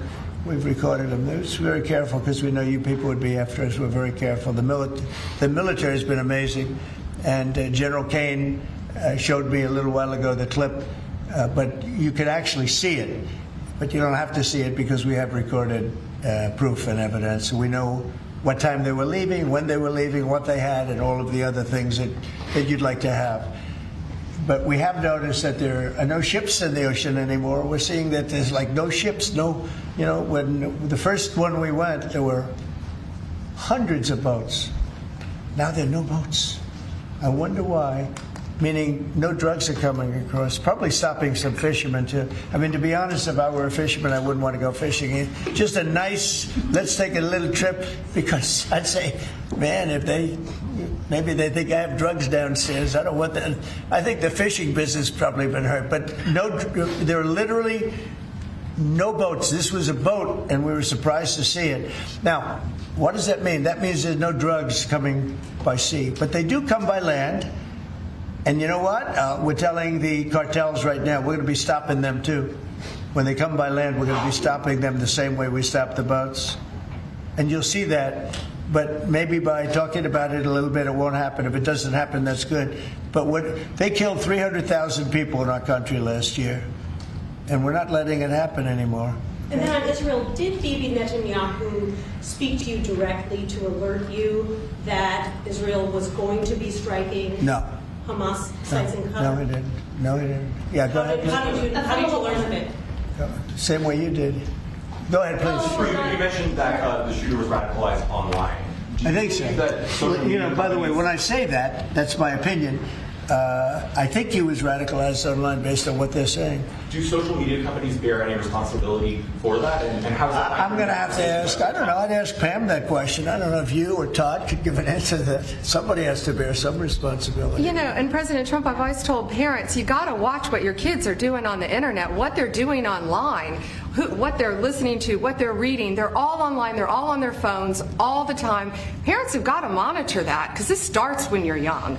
This starts when you're young, when you listen to these groups, when you watch these shows, and parents have got to just be vigilant. So sure, that's part of it, and they're meeting kids online who they think are kids, and they can be anywhere in the world and talking to them, and yeah, they are being radicalized. Mr. President. He went bad, and he just went bad very quickly in a sense, because he sort of led a very normal life, a life of, great education, schools, everything else, but somewhere along the line something happened. Yeah, please. Thank you, Mr. President. How will you send the National Guard into Chicago without the cooperation of the governor and the mayor? Well, if they do cooperate, that's good. If they don't, it's not going to matter to us at all. You know who wants to help us? Police department. They have no respect for the governor. They have no respect for the mayor. They respect us. And we found that in Washington. We haven't had total support in Washington from government, as you know, from everybody. I don't want to say the mayor because she was better than most, but we haven't had great, but we have had great support from the Metropolitan Police. They're like brothers of these people. They're really like brothers. You see that. They work together. And so if the governor wants to support, as I said to Bill, it's going to be his proudest moment, what he's going to do, the governor of Tennessee, what's going to happen with Memphis. In 3-4 weeks, we'll stand together and we'll say, look at this, the crime has almost disappeared, maybe completely disappeared. In Washington, they don't even know how to record it because it's down so much. They've never heard. I heard 87% is down. I said, really? Who are the 13%? Because it's more than that. It's actually more. Hard to believe, right? You're going to have the same results in Chicago. And we hope we have the governor's help, but if we don't, we're doing it without him. And on social media, Mr. President, you had the framework that's been agreed to with TikTok, for example. Will China continue to have a stake in the company? Well, we haven't decided that, but it looks to me, and I'm speaking to President Xi on Friday for confirmation of that, and, frankly, more importantly, a big deal. And we've had very good meetings. As you know, we were in Europe, our people, Scott Bessent and Jameson Greer, and others. And it was a very big meeting with China. And, they're treating us with respect. We treat them with respect, too. But it was very successful. And on top of it, we have what could be a very good deal. Don't forget, I've had more people say, could you try and keep TikTok alive? I use TikTok. I have to admit it in the election, and look how I did with youth. No Republicans come close. I blew everyone away. If you look back not so long ago, Romney, he got like 7% of the youth. I got like 8 times that amount. I got tremendous numbers of youth. By the way, I want to say, Charlie helped me. And Charlie was the one, get on TikTok. He used to say to me, get on TikTok. Charlie was unbelievable. So probably, and I did. I had somebody named TikTok Jack. And he'd put that camera, he said, just a real quick statement, so like 10 seconds or less. They didn't like anything over 10 seconds, but it worked. But Charlie is the one that really, and my son Barron also. And I have to say, Don, Eric, the whole group, it's important. And it can maybe even bring us closer to China. We had a very good meeting with China. I was surprised. I didn't expect it to that extent. And I'm going to speak again with President Xi on Friday. And, I think that'll confirm things up. Charlie Kirk and crime. On Charlie Kirk, do you plan to speak at the funeral, and what would your message be? Well, I'm going on Sunday. We're taking a whole plane load, and having. I was invited on Saturday, but I said I'd rather save it for Sunday. We're going to have a stadium, and I'll bet that stadium is going to be pretty packed, maybe completely packed. It's going to be big, but I'm going to be at the stadium, and I guess I'll say a few words. I don't know, but I guess I will. But I knew him very well. He was an amazing guy. He was all about young people, getting them started right. And he was like a magnet for young people. They just attracted to him. He loved them, and they attracted to him. His wife is a tremendous person, by the way. He always had great respect for his wife. He got married. I didn't know he was getting married. I heard he got married, and he loved her. He really loved her. She loved him, and I think she'll have something to do with keeping that whole thing going. Turning Point it became a very big deal, and I heard they had like 38,000. So he wanted to get it up to 20,000 chapters. That's a lot. That would have been a lifetime's work. I heard that over the last 4 days, they have 38,000 people wanted 38,000 chapters at colleges, schools, other places. Numbers that nobody's ever heard of numbers like that. So I think Turning Point could be, through what happened, this horrible act, it could be maybe bigger than it could have ever been had he been there. And I will say this: he'd be very happy if he saw what was going on. And there's some very good people, because I speak at Turning Point quite a bit, and Charlie would call me up. So the last time I spoke to him, he said, "Sir," and I think it was Phoenix, "Sir, could you get to Phoenix?"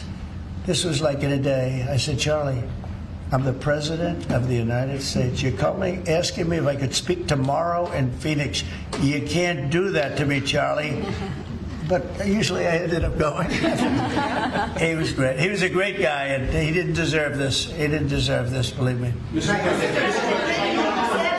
Ilhan Omar, after his assassination, called Charlie Kirk a reprehensible human being.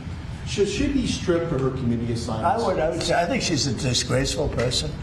I think she's a disgraceful person, a loser.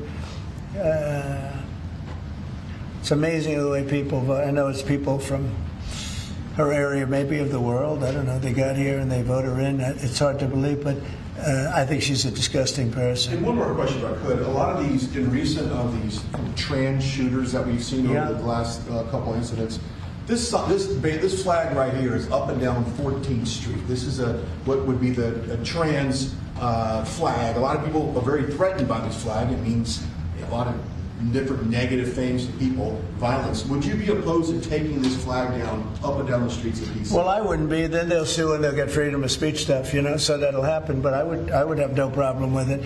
I will say, and Steve might just mention this, Todd, you might mention it too, because we're putting out an order. Freedom of speech means you can burn the American flag, which I think is horrible.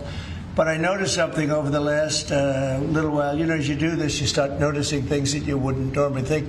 It really causes unrest and violence when they burn American flag. So the American flag, I wanted anybody burns the American flag, go to jail based on freedom of speech, goes to jail immediately. But the freedom of speech protected them, right? And that's been argued a couple of times, and it's one of those things. But you know what? Hasn't been argued, and we're going to be arguing it, I think, very soon, and that's the violence. They incite violence. So I saw it just yesterday, they burned the American flag, and people that were there were fine, and all of a sudden they're going crazy, and there's fist fights. It wasn't in Memphis either. But I will say, it incites violence. And I think you just do the exact same thing. Don't use freedom of speech. Use the incitement of violence. I mean, it's really, you got to see, these people were going at it. Yeah. And, you could burn other things and people just sit there, they fall asleep. You burn the American flag, and on both sides. But the level of violence I saw this flag burning cause was incredible. It was an incitement. So I hope you guys are going to be able to do that, Pam, right? Well, there's also groups called Trans-Tifa. So perhaps if you can label them a domestic terrorist group, then in all reality, you could take that flag down because it would represent the Trans-Tifa. I think you probably could. Again, you'll be sued, and it's okay. I've been sued before a couple of times, you may have seen. Anyway. Netanyahu said that he doesn't rule out targeting Hamas anywhere they are. You said that you don't want to see Qatar hit again. Are there any guarantees that Qatar... Well, he won't be hitting in Qatar.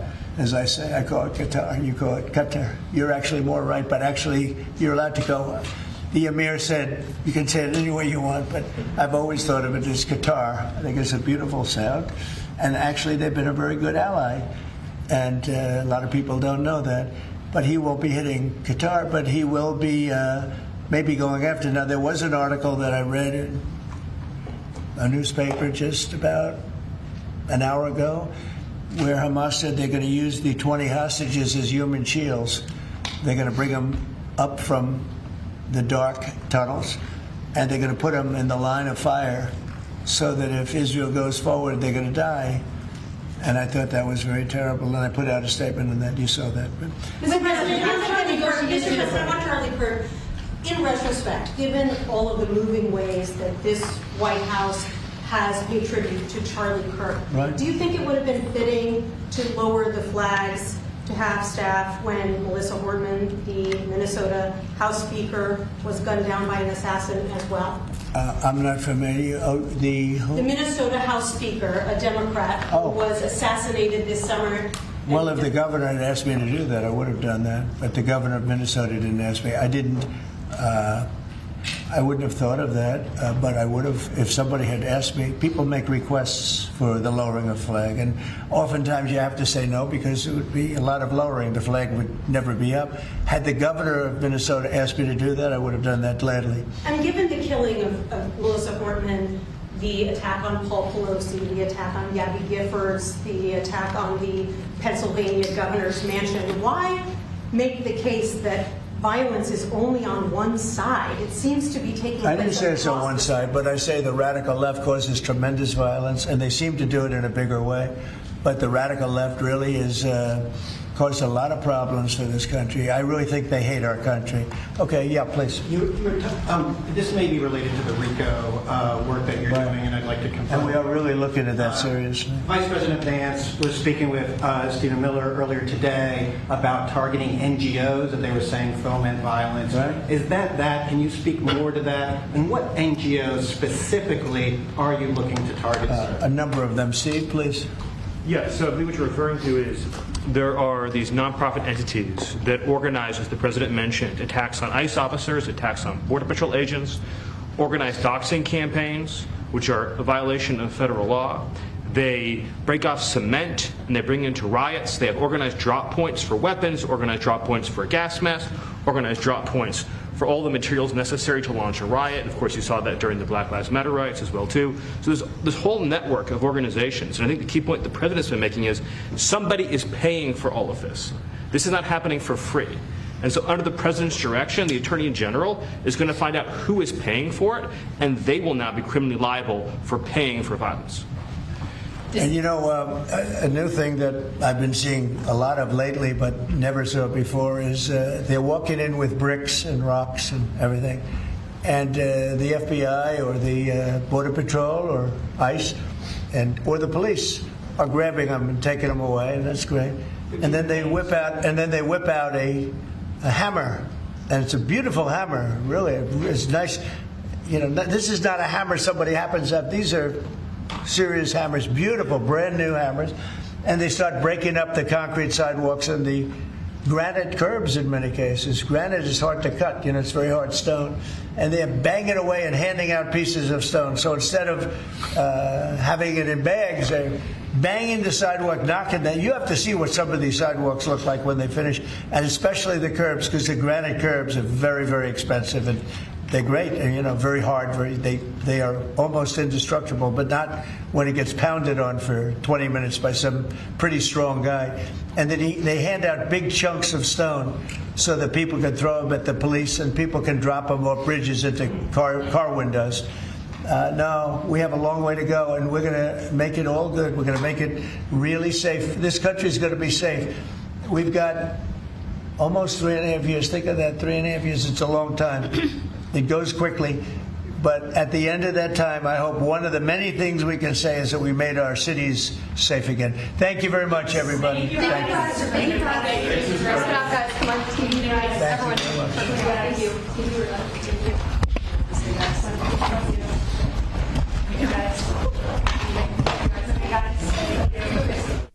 President Trump covering a number of topics, the life and legacy of our friend Charlie Kirk, to what took place in the second strike on narco terrorists, and appropriate questions, but at times interesting questions about having to prove it. As President Trump said, you can look at the boat and see what's inside.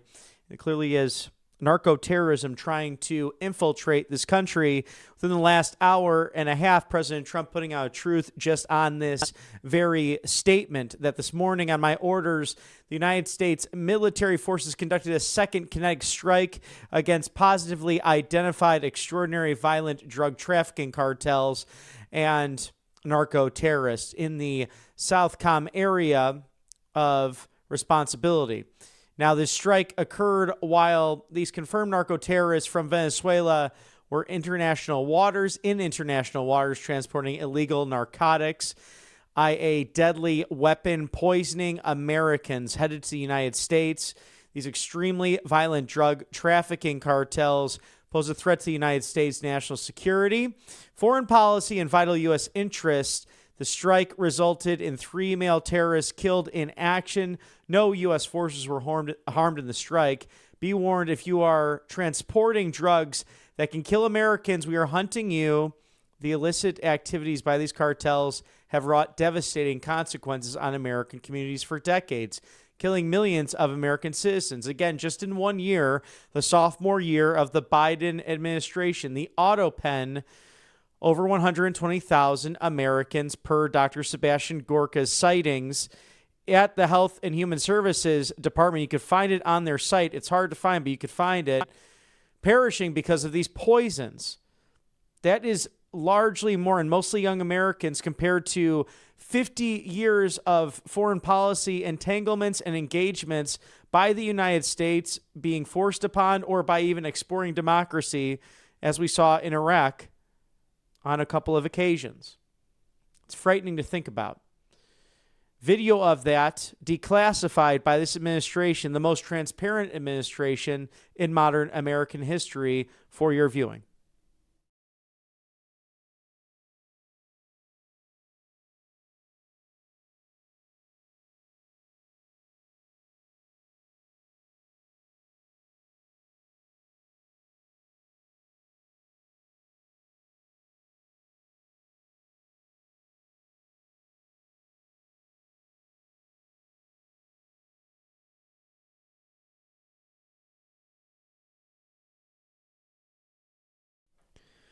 Well done to the United States military. Thank you for those, again, who put the uniform on, who are willing to lay down their lives for a friend. There's no greater love, as we've been very much reminded of that over the course of the last week in America. Thank you to our sponsors, allfamilypharmacy.com/RSBN. As flu season approaches, you need the prep. You need to stock up that medicine cabinet. Why be behind and sorry when you could be ahead of it all? And even take these on your late year vacations to see all that fall foliage. Prepare your medicine cabinet before the flu season. It makes sense with Tamiflu, antibiotics, antivirals, ivermectin, hydrochloroquine, also immune support. It's also NAD+, methylene blue, and countless, in fact, 200 plus essential medications and emergency medical kits. You don't even need a prescription, or you do need the prescription, not insurance, though. If you don't have insurance for whatever reason, do not sweat it. Just the prescription that's needed from a doctor's note, and these wonderful pharmacists ready to help you at Right Side Broadcasting Network's sponsor, All Family Pharmacy. It's allfamilypharmacy.com/RSBN, code RSBN10. That's RSBN10. Scan that QR code now. If you order right now at 5:41 Eastern, it will be at your door within 48 to 72 hours, just 2 to 3 days, if not before. No red tape, no bureaucracy, just life-saving medications. Thank you to allfamilypharmacy.com/RSBN. And a new sheet sale from our dear friends, the 6-piece towel set back in stock with mypillow.com/RSBN, now going for just under $40 at $39.98. A very limited quantity. These go very fast, and they are high quality. Call today. Don't delay. It's 800-836-7566, mypillow.com/RSBN. Support Mr. Mike Lindell, another freedom fighter for election integrity and also freedom of speech. President Trump says it best. He's the master marketer, Mike Lindell, and we know how Jesus has saved his life, and he was also a good friend of Charlie's. So let's support a man who has been through the ringer to defend this great constitutional republic, but in turn, over 2,000 great products at his site, mypillow.com/RSBN. We have special coverage in a second broadcast today. Stick with us as we close this out at 6:15 Eastern. We'll be celebrating from State 48, Charlie Kirk tonight, another vigil, as you saw the one last night at the Kennedy Center, a star-studded event. This is sure not to disappoint as well on your Monday evening, so stay with us here at Right Side Broadcasting Network as we continue to celebrate the life and legacy of Charlie Kirk, a great man, a great pioneer, and someone who we will take up that mantle and that torch. A light as bright as Charlie's will never be snuffed out. You may take a man's life, but you can never destroy nor kill an idea, and his will live on forever through all of us. As you can get America First updates and exclusive offers at Right Side Broadcasting Network by visiting rsbnetwork.com/newsletter. We'll see you in roughly 30 minutes from now to honor and continue honoring the life and legacy of Charles James Kirk. For all of my colleagues here at Right Side Broadcasting Network, have a wonderful evening. We'll see you in 30 minutes, and God bless you and your families.